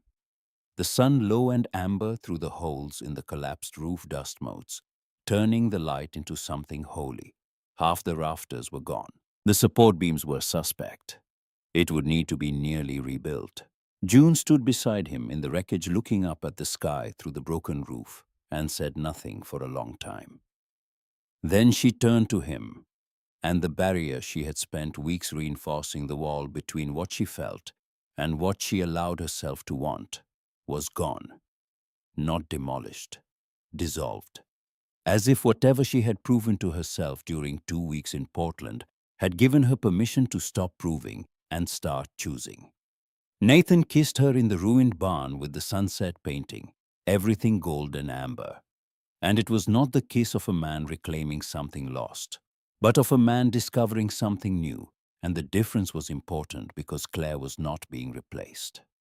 Claire was being honored by a man who had learned from her death that love was not a finite resource to be rationed, but a structural material that grew stronger under load. The proposal came in March on a random Tuesday in the kitchen on the floor. He had planned to wait for the roof to be finished. June had told him to ask again when they completed it, but the barn roof was done and the muffins were in the oven, and June was at the sink humming off key. A habit he had come to understand was her version of contentment, and he could not wait.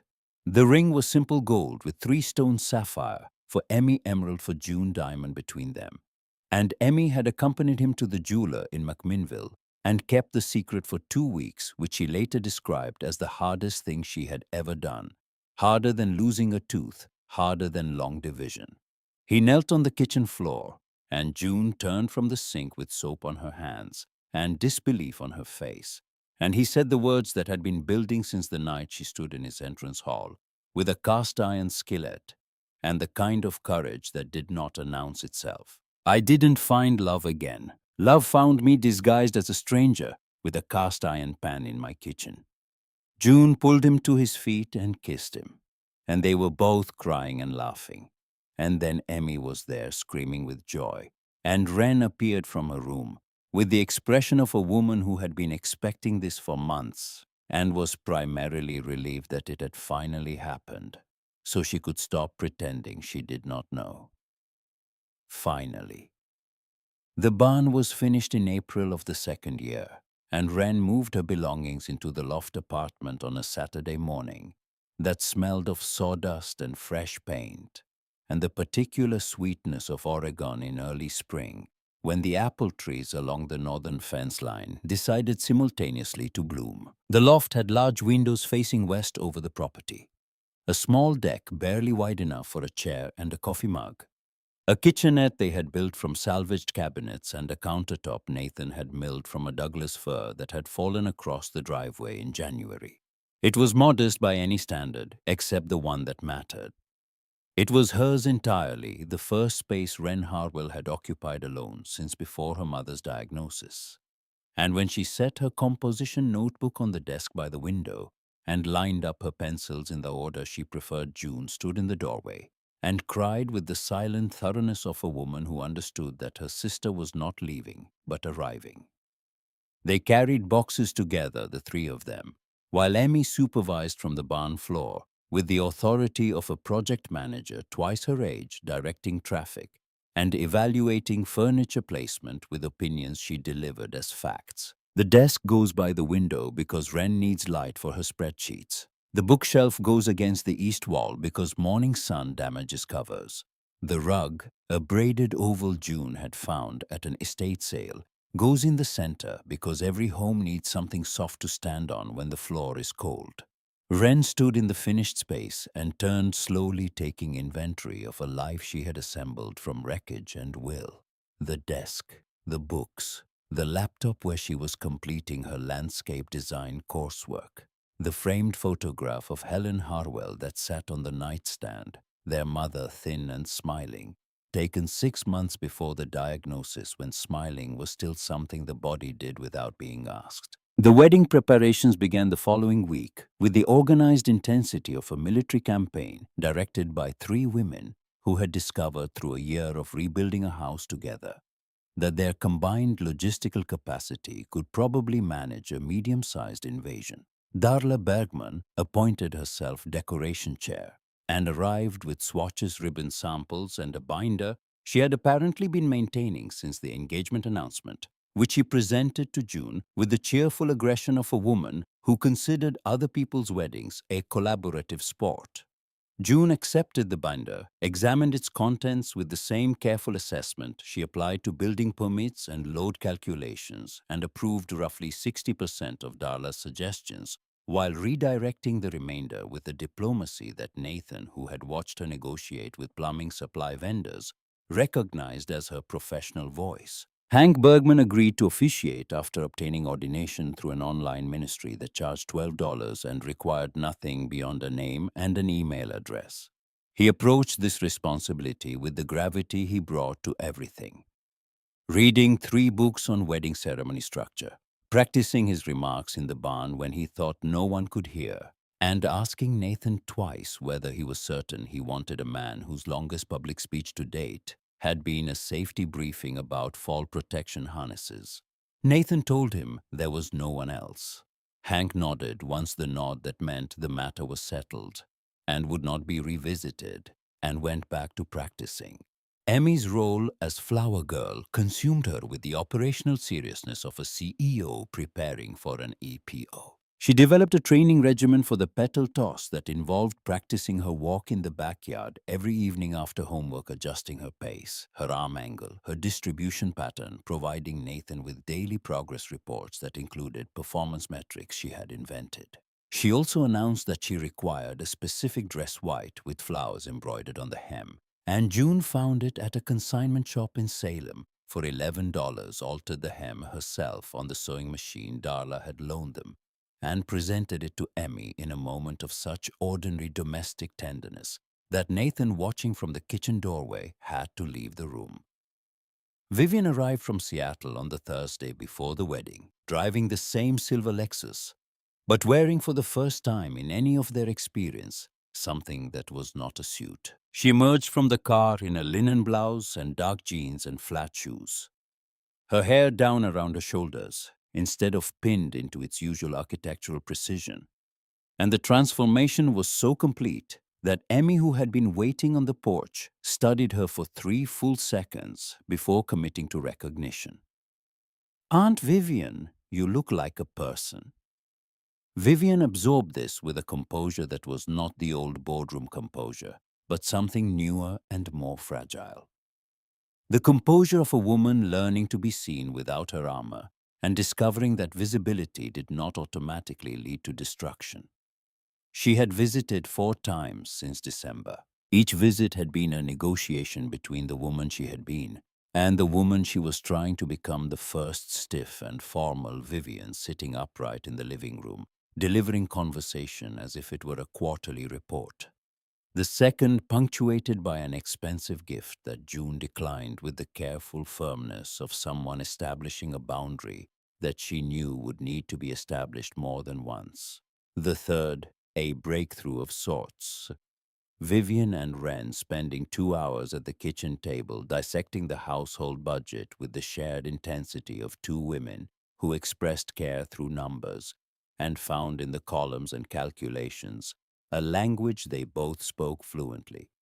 The fourth, the afternoon Emmy had taken Vivian's hand and led her to the garden and put her on her knees in the dirt. And Vivian, whose manicure cost more than the garden's annual seed budget, had knelt and planted tomato seedlings with hands that shook not from effort, but from the strangeness of touching earth for the first time in decades.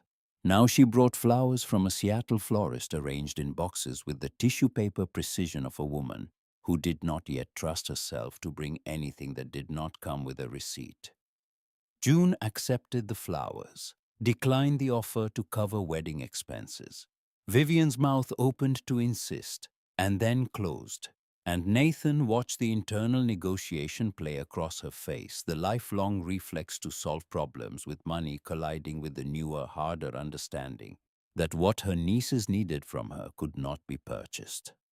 I don't know how to give anything that isn't money. June placed the flower boxes on the kitchen counter and turned to her aunt with an expression that balanced firmness with something that had not existed between them 4 months ago. Then give us time. Show up. That's worth more than anything in a box. Marcus Cole arrived Friday morning with 2 sawhorses, a stack of folding chairs borrowed from the Millhaven VFW, and a cooler of beer he set in the shade of the barn, with the territorial confidence of a man claiming his spot. He had changed in the months since the night he collapsed on their porch. The rigid solitude that had defined him was cracking, not dissolving, but admitting light through the fractures. He had dinner at the farmhouse every Thursday. He helped Nathan with the barn every other weekend. Emmy called him Uncle Marcus with the casual possessiveness of a child who had decided the title was fact and saw no reason to verify it with the recipient. And Marcus accepted the designation with the particular helplessness of a large man ambushed by affection. He did not know how to return except by showing up. The night before the wedding, Nathan could not sleep. He left the bed carefully. June was in Wren's old room observing the tradition of not seeing the groom before the ceremony, a tradition Emmy had researched and enforced with legislative precision, and went downstairs to the porch. The May night was cool and clear, the Oregon sky dense with stars that the Portland light pollution had always obscured, and the farmhouse sat in its 5 acres of darkness like a lantern in a field, warm light leaking from the windows where someone had left the kitchen lamp burning. Wren was already there, sitting on the top step with a blanket around her shoulders and a mug balanced on her knee. When June and I first broke in here, we used to lie in the dark and make up stories about what it would be like if we could stay, if this could really be our home. We never believed it. It was just a game to get through the night. Nathan lowered himself onto the step beside her, the wood creaking under their combined weight, and looked out at the property he had bought with the last of his money and rebuilt with the labor of people who had been strangers 14 months ago. The garden, the chicken coop, the barn with its new roof catching moonlight, the fence line Marcus had helped repair, the driveway where Sutter's SUV had idled on a rainy night that felt like it belonged to a different lifetime. I'm glad you're here, Wren, both of you. I can't imagine any other version of this. Thank you for seeing us when we were invisible, for giving us a home, for loving my sister the way she deserves. Thank you for trusting me with her, with both of you. Hank materialized at 5 in the morning because Hank's internal clock recognized no distinction between workdays and ceremonies, and began setting up chairs in the backyard with the methodical precision of a man laying out forms for a concrete pour. Nathan found him there at 6, aligning the rows with a string line he had brought from his truck. And the two men stood in the early light doing what they had always done, working side by side in companionable silence, letting the labor speak for whatever the vocabulary could not hold. "You nervous? Terrified?" Hank adjusted a chair by a quarter inch. "Good. Means it matters." He picked up another chair, placed it, adjusted. The rest of the sentence, the one that lived in the space between a man who had been married for 32 years and a man who was about to marry for the second time, remained where Hank kept all his most important communications, in the gesture, in the presence, in the act of showing up at 5 in the morning to make sure the chairs were straight. The day broke clear.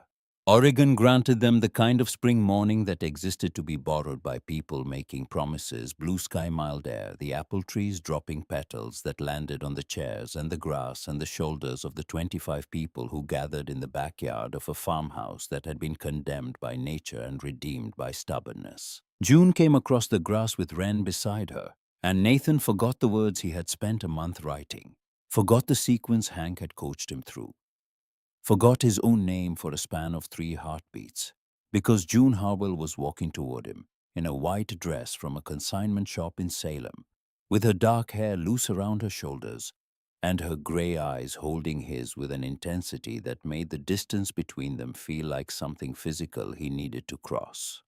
Emmy preceded them, scattering rose petals with the concentration of a munitions expert deploying ordnance, each handful released at a precisely calculated interval, and the solemnity with which she executed her duties made several guests laugh and made Nathan's chest compress to a point where breathing required conscious effort.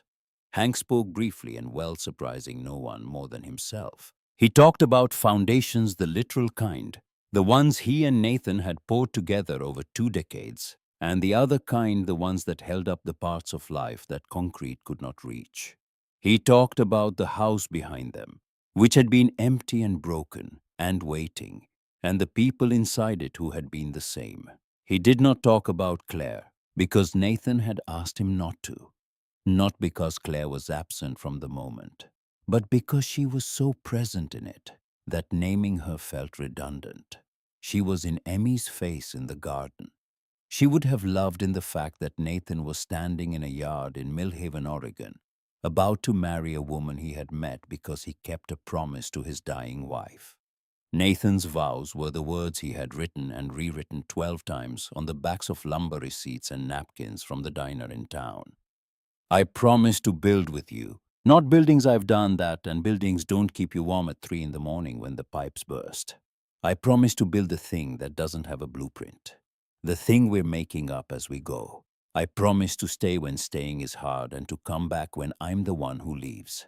I promise to choose hope every single day, even the days when hope feels like a lie, because I've learned that hope is the only material that gets stronger when you use it." He paused.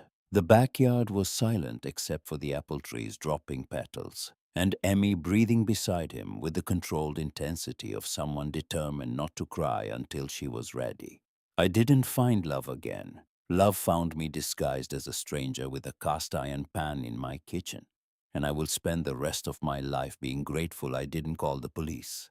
June's vows were shorter. Her voice shook on the first word and steadied on the second, and held for the rest the way a beam holds under load once you trust it to bear the weight. "I promise to love the man, not the title. I promise to love your daughter as my own and to honor the woman who made her. I promise to never leave again, not because I can't, but because I choose to stay, every day. The staying is the point." Hank pronounced them married with the clipped efficiency of a man completing a task he intended to complete correctly on the first attempt. Emmy released the scream she had been containing for 40 minutes, a sound of such concentrated joy that it startled birds from the apple trees and drew laughter from every person present, and would later be described by Darla Bergman as audible from the county road. June kissed Nathan, and Nathan held her.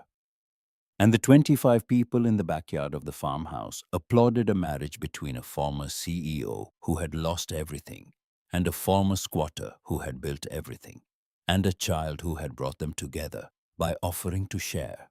Emmy reached the portable microphone Hank had set up for the toasts before anyone else, climbing onto the small wooden box Nathan had built for exactly this purpose, and addressed the assembly with the unflinching directness that was her inheritance from both her mothers. I want everyone to know that June Mom is the best. And my real mom in heaven sent her to us because my mom was really smart like that. The silence that followed was not the silence of an audience waiting for more, but the silence of 25 people who had just heard the only thing that needed to be said. June's composure, maintained through vows and ceremony and the accumulated emotional pressure of a year, dissolved completely. She knelt and pulled Emmy into her arms and held her. And Nathan wrapped himself around both of them, and the three of them stayed there on the grass, while the guests wiped their eyes, and Marcus Cole pressed a paper napkin against his face, with the desperate urgency of a man trying to prevent a structural failure. Vivian stood in the second row. She wore the linen blouse and no jewelry, and her hair was down. The Hermes bag was in the car. Her hands hung at her sides, empty for perhaps the first time at a social function in 30 years. And she was crying with the graceless honesty of someone who had only recently remembered how. She made no attempt to stop or hide it. And Nathan, glancing over June's shoulder, saw in that unguarded face the woman Vivian might have been, if she had not spent 3 decades building walls against exactly this kind of moment. The moment when the people you had failed forgave you, not because you deserved it, but because they had learned that forgiveness was another material that got stronger under use. The reception was barbecue and salad, and a 3-layer cake Darla had baked that listed slightly to port but tasted of butter and commitment. Nathan's Rolex was on his wrist for the first time since March of the previous year. He had put it on that morning without planning to, reaching into the glove box of the truck where it had lived for 14 months, and fastening the clasp with hands that bore paint under the nails and calluses across the palms, and a fine white scar on the left index finger from a chisel slip in January. The watch face was scratched. The leather band had darkened with age, but it kept time, which was what Claire had given it to him for. And it sat on a wrist that had rebuilt a house and a life, and the combination of the old watch and the new hands felt like the truest thing he had worn in years. Frank Merritt sent 2 cases of champagne and a card that read, "To the best house I never built, F." Enclosed was a revised advisory agreement reducing Nathan's obligations to 2 visits per year, and a phone call when Frank needed someone to tell him the truth, which Nathan suspected would be more often than the contract specified. The years that followed moved with the particular velocity of time in a household where children are growing and adults are building. And the calendar is measured not in months, but in projects completed and milestones reached. Nathan established the workshop in the barn's ground floor and began taking custom furniture commissions.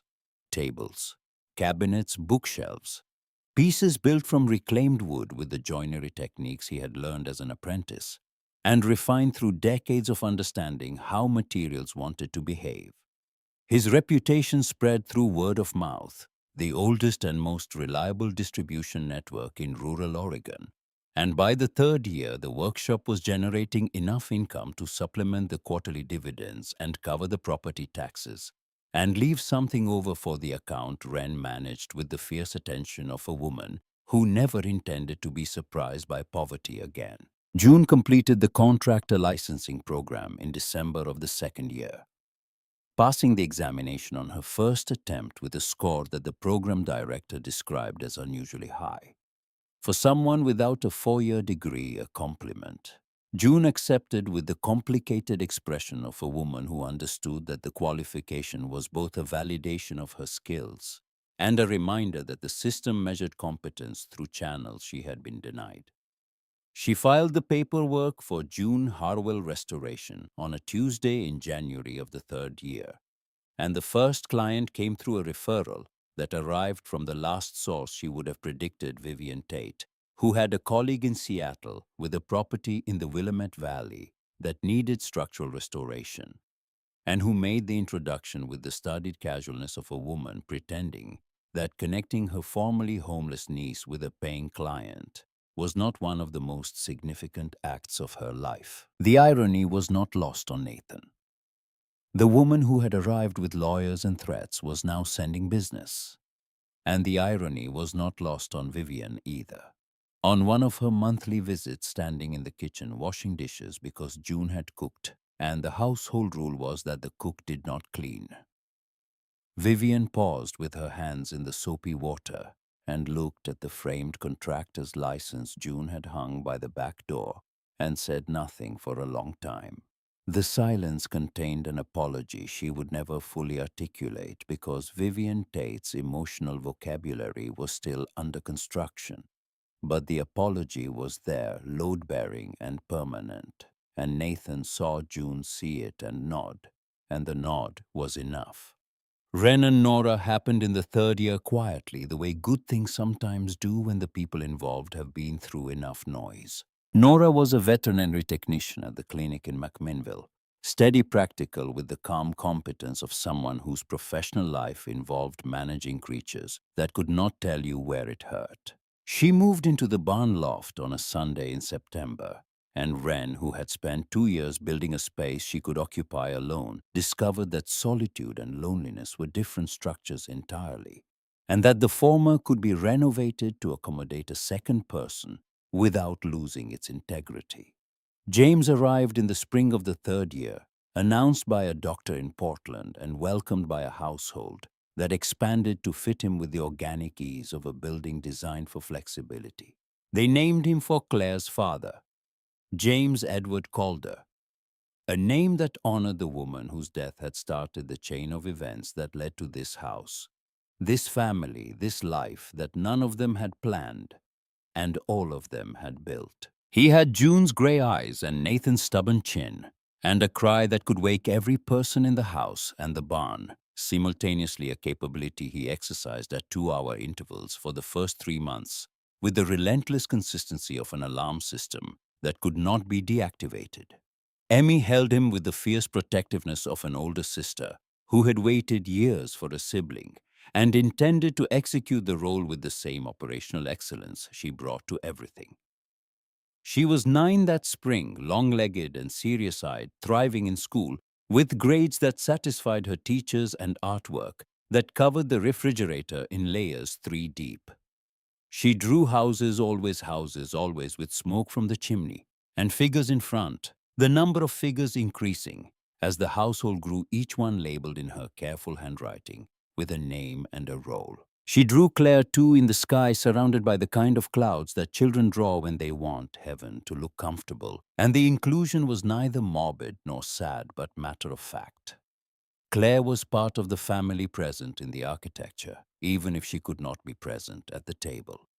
Nathan added June's and Wren's names to the deed on a Thursday afternoon in the office of an attorney in McMinnville, a transaction he had delayed until after the wedding, because he wanted the gesture to carry the weight of a choice made from strength rather than sentiment.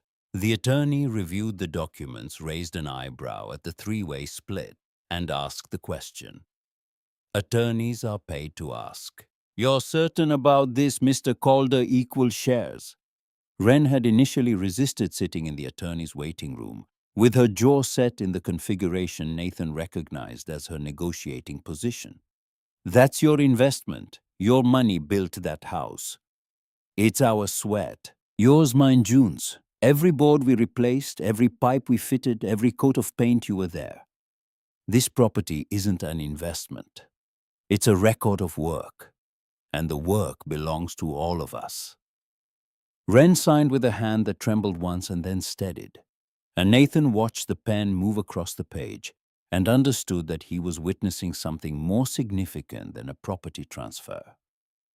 He was watching a woman who had been homeless 18 months ago write her name on a document that said she owned a piece of the earth, and the weight of that transition from tenant to owner, from guest to permanent registered.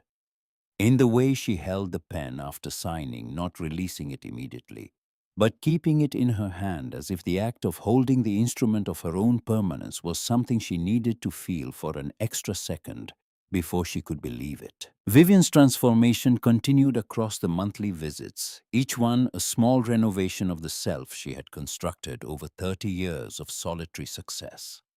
She contributed $50,000 to establish a foundation for the farmhouse program, the initiative June had proposed in the fourth year. The idea that had been germinating since the day Nathan found June and Wren in his house and chose to let them stay.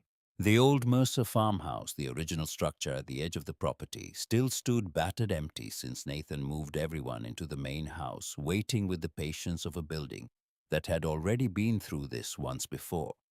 June's proposal was simple and rooted in experience. Fix the farmhouse, make it livable.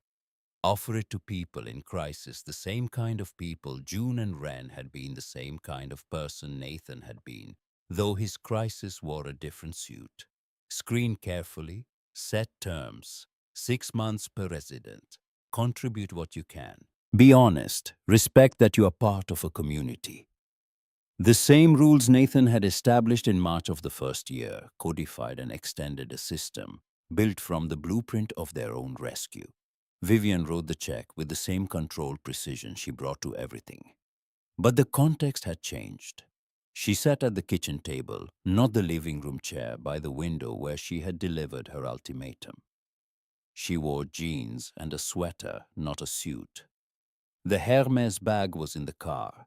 It was always in the car now, never in the house, as if Vivian had decided that whatever protection it offered was not needed within these walls. I can't build with a hammer, but I can write a check. Let me help the way I know how. June looked at her aunt and said the word that would have been impossible a year ago. Okay. They rebuilt the old farmhouse over 6 months, working nights and weekends. And when it was ready, they contacted shelters and social services and church networks. And the applications arrived slowly at first, then steadily, each one a story compressed into a form. Each form a person compressed into a crisis. The first resident was a veteran who needed quiet and time and walls that did not remind him of the places he had been. He stayed 5 months, found work at a nursery in town, moved into an apartment above the hardware store, and sent a Christmas card every year with a photograph of a garden he was growing on his fire escape. The second was a woman with 2 children fleeing a situation Nathan did not ask about, because the details were not his to know, and the bruises said enough. She stayed 4 months, found housing through a program Vivian connected her to in Portland, and Emmy taught her children to draw houses with smoke coming from the chimney. Then came Dex. He arrived in the 5th year with a story that checked every box recently released. Looking for work, wanting to start over, willing to follow rules. He was 32 and lean and polite in the way that Nathan, who had spent decades reading people, initially categorized as genuine and later recategorized as performance. The first 3 weeks were flawless. Dex fixed a fence section without being asked, helped Marcus with his gutters, played catch with James in the yard while Emmy watched with the cautious appraisal of a child who had inherited her father's instinct for structural assessment and was not yet satisfied with the load tests. In the 4th week, tools began disappearing from the workshop. A router, a set of chisels, a cordless drill Nathan had owned for 15 years. Small enough absences to attribute to misplacement, frequent enough to form a pattern. In the 5th week, June woke at 2 in the morning to a sound she recognized from a year of sleeping in shifts, the careful, deliberate movement of someone trying not to be heard. She went downstairs and found Dex in the workshop, loading a box with Nathan's hand tools. His truck idling in the driveway with the headlights off. Her shout woke the house. Dex ran. He took the box, $2,000 worth of tools accumulated over 20 years, and he took a window with him, his elbow cracking the glass as he fled through the workshop door into the dark. Marcus, who slept light since the war and kept a flashlight by his bed, was on the porch in time to see the tail lights disappear down the driveway. He did not pursue. He stood in the cold and watched the red lights fade, and then went to check on Emmy, who was standing in her doorway with Sargent and the expression of a child who had just learned that trust was a tool that could be used against you. Nathan did not go to bed that night. He sat on the floor of the workshop, surrounded by the gaps where his tools had been, the empty hooks, the bare shelf, the drawer that had held the chisels his father had given him when he was 19 and starting his apprenticeship. The only inheritance the old man had left now, in the back of a truck heading somewhere Nathan would never trace. The loss was not financial. $2,000 was recoverable. The loss was architectural, a crack in the foundation of the belief that he could look at a person and see what they were made of, the belief that had led him to open his door to June and Ren and Marcus and the veteran and the woman with 2 children. If he was wrong about Dex, what else was he wrong about? What other structures was he trusting that were waiting to fail? June found him on the workshop floor at 4 in the morning, his back against the wall, his hands empty, his face carrying the particular devastation of a man whose faith in his own judgment had been cracked by the same judgment that had built everything good in his life. "You want to stop the program. I thought I could read people. I was wrong. You weren't wrong about us, or Marcus, or the veteran, or that family. You were wrong once, and once doesn't erase all the times you were right." He was quiet for a long time. The workshop was cold without the stove running, and the broken window let in a draft that carried the smell of frost and turned earth. Emmy appeared in the doorway, barefoot, Sargent dangling. "Daddy, was Dex a bad person?" Nathan looked at his daughter, 11 years old now, long-limbed and watchful. The girl who had offered to share her house with strangers and was now standing in the wreckage of that generosity, and gave her the only answer that honored both the truth and her capacity to hold it. "Hurt people make bad choices. Lucky people get enough chances to choose better. That's not destiny, baby. That's just Tuesday." The program paused for 3 months. Nathan replaced the window, bought new tools, not the same, never the same, but functional. Processed the betrayal the way he processed every structural failure, by examining the point of fracture, understanding the forces that caused it, and reinforcing the design without abandoning the building.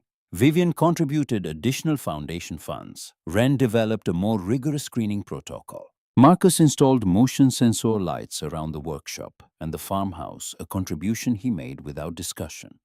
Because Marcus Cole expressed care through security measures the same way Vivian expressed it through checks. They reopened in the autumn. The next resident was a 63-year-old man named Gil Marsh, a former accountant who had been destroyed by medical bankruptcy in a sequence so familiar to Nathan that hearing the story felt like reading his own biography in a different font. Gil moved into the farmhouse with a suitcase and a garden plan, sketched on the back of an envelope, and a quiet determination that reminded Nathan of what people looked like when they were done with despair and ready for the harder work of reconstruction. He planted zucchini and tomatoes in a small plot beside the old farmhouse, tended them with the meticulous attention of a man relearning patience. And on Thursday evenings, he joined the household dinner table with a basket of whatever the garden had produced that week, offering vegetables the way Marcus offered security, and Vivian offered money as the currency of belonging he had available to spend. Grace arrived in the 5th year from the foster system, a 3-year-old with dark eyes that tracked every adult in every room with the hyper-vigilant precision of a child who had learned that the people who were supposed to be safe were sometimes the opposite. She attached herself to June with the desperate ferocity of a small animal that has decided to trust one more time, despite every prior experiment suggesting that trust was a losing strategy. June held her with the particular patience of a woman who understood the physiology of attachment, that it could not be forced or scheduled, but only offered consistently until the child's nervous system decided on its own timeline that the offering was real.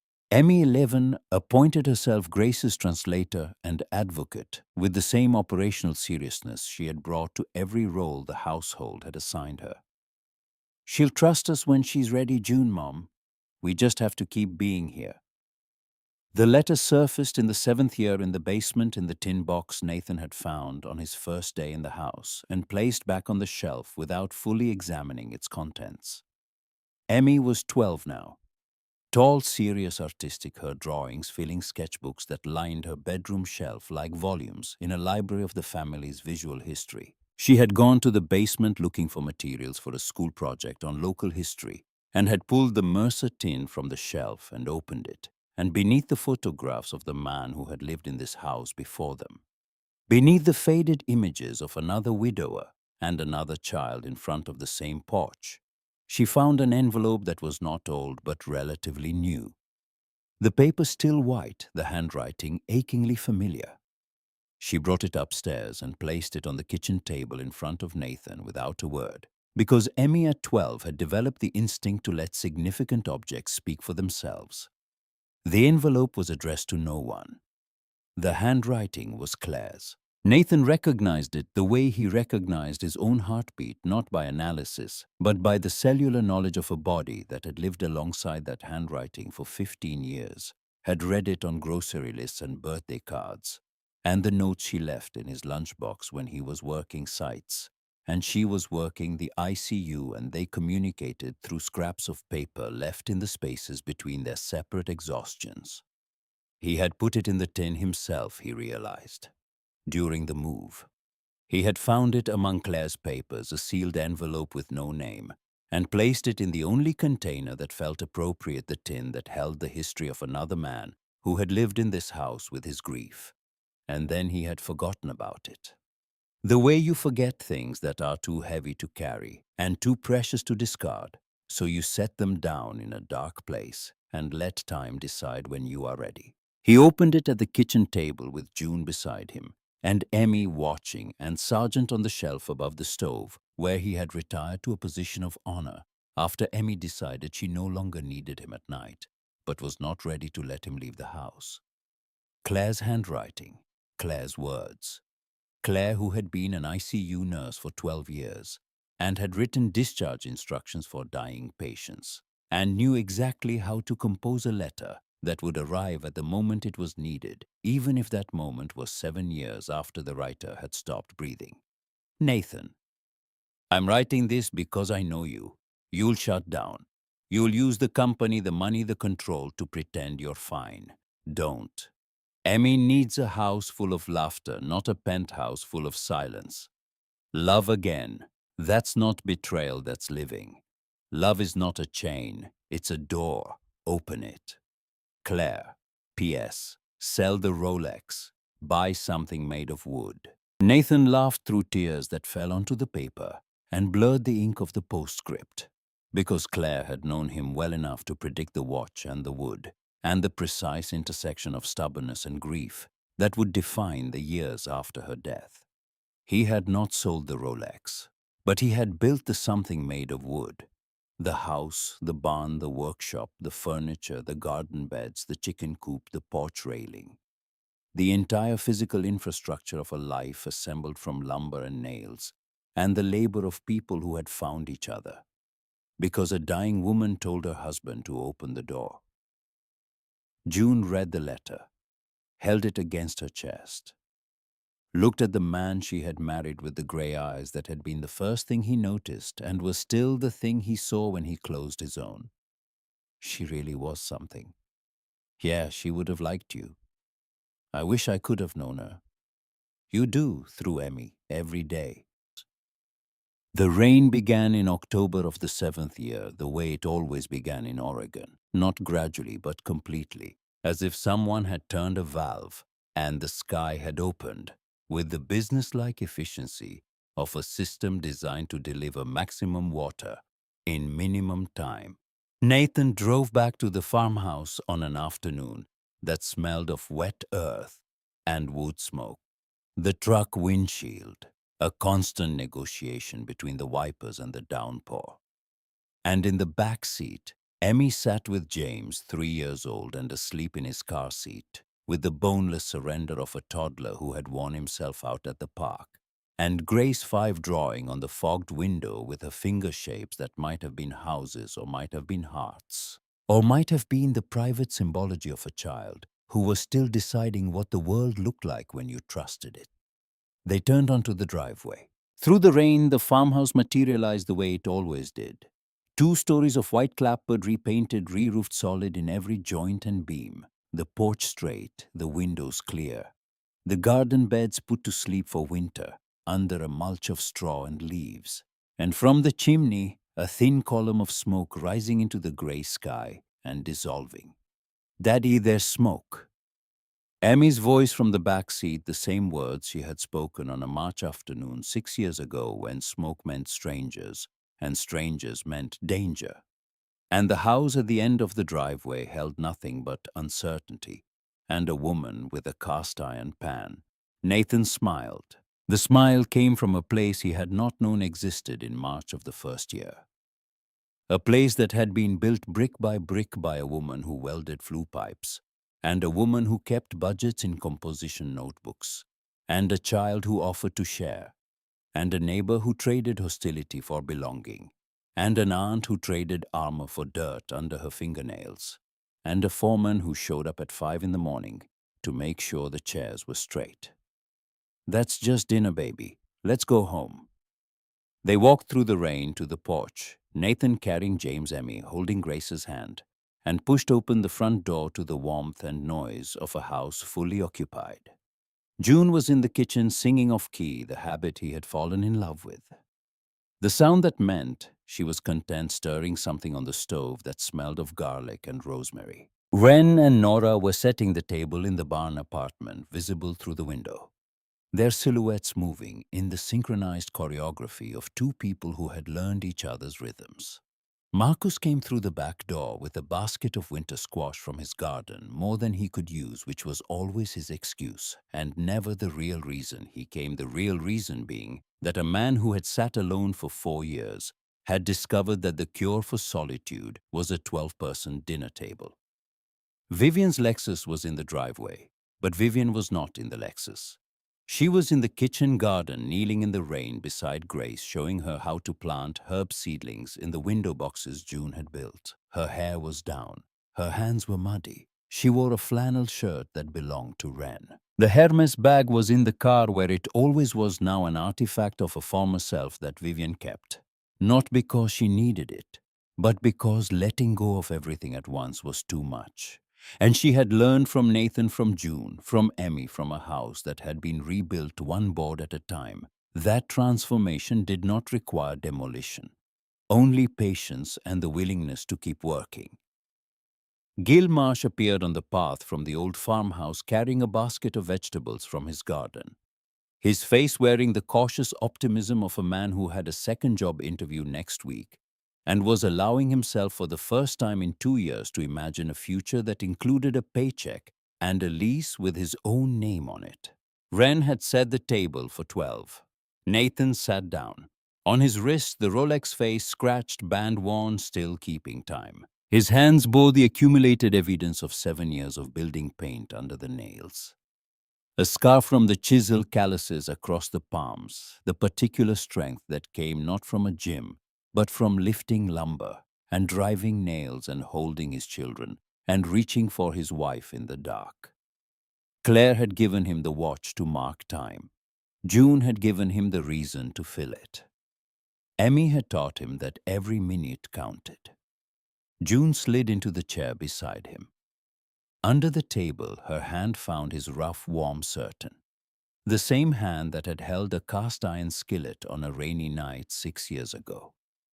The same hand that had built and repaired and welded and planted and held his face on a frozen morning and signed a marriage certificate and cradled a newborn and pointed a 12-year-old toward the stars on clear nights, when the valley was dark and the sky was wide enough to hold everything they had lost and everything they had found. Do you ever regret it?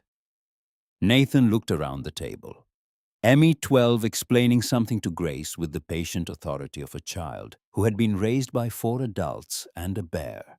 James, 3, systematically dismantling a bread roll. Wren and Nora arguing amiably about soil pH. Marcus holding a glass of water because he had stopped drinking the night he sat on their porch and cried.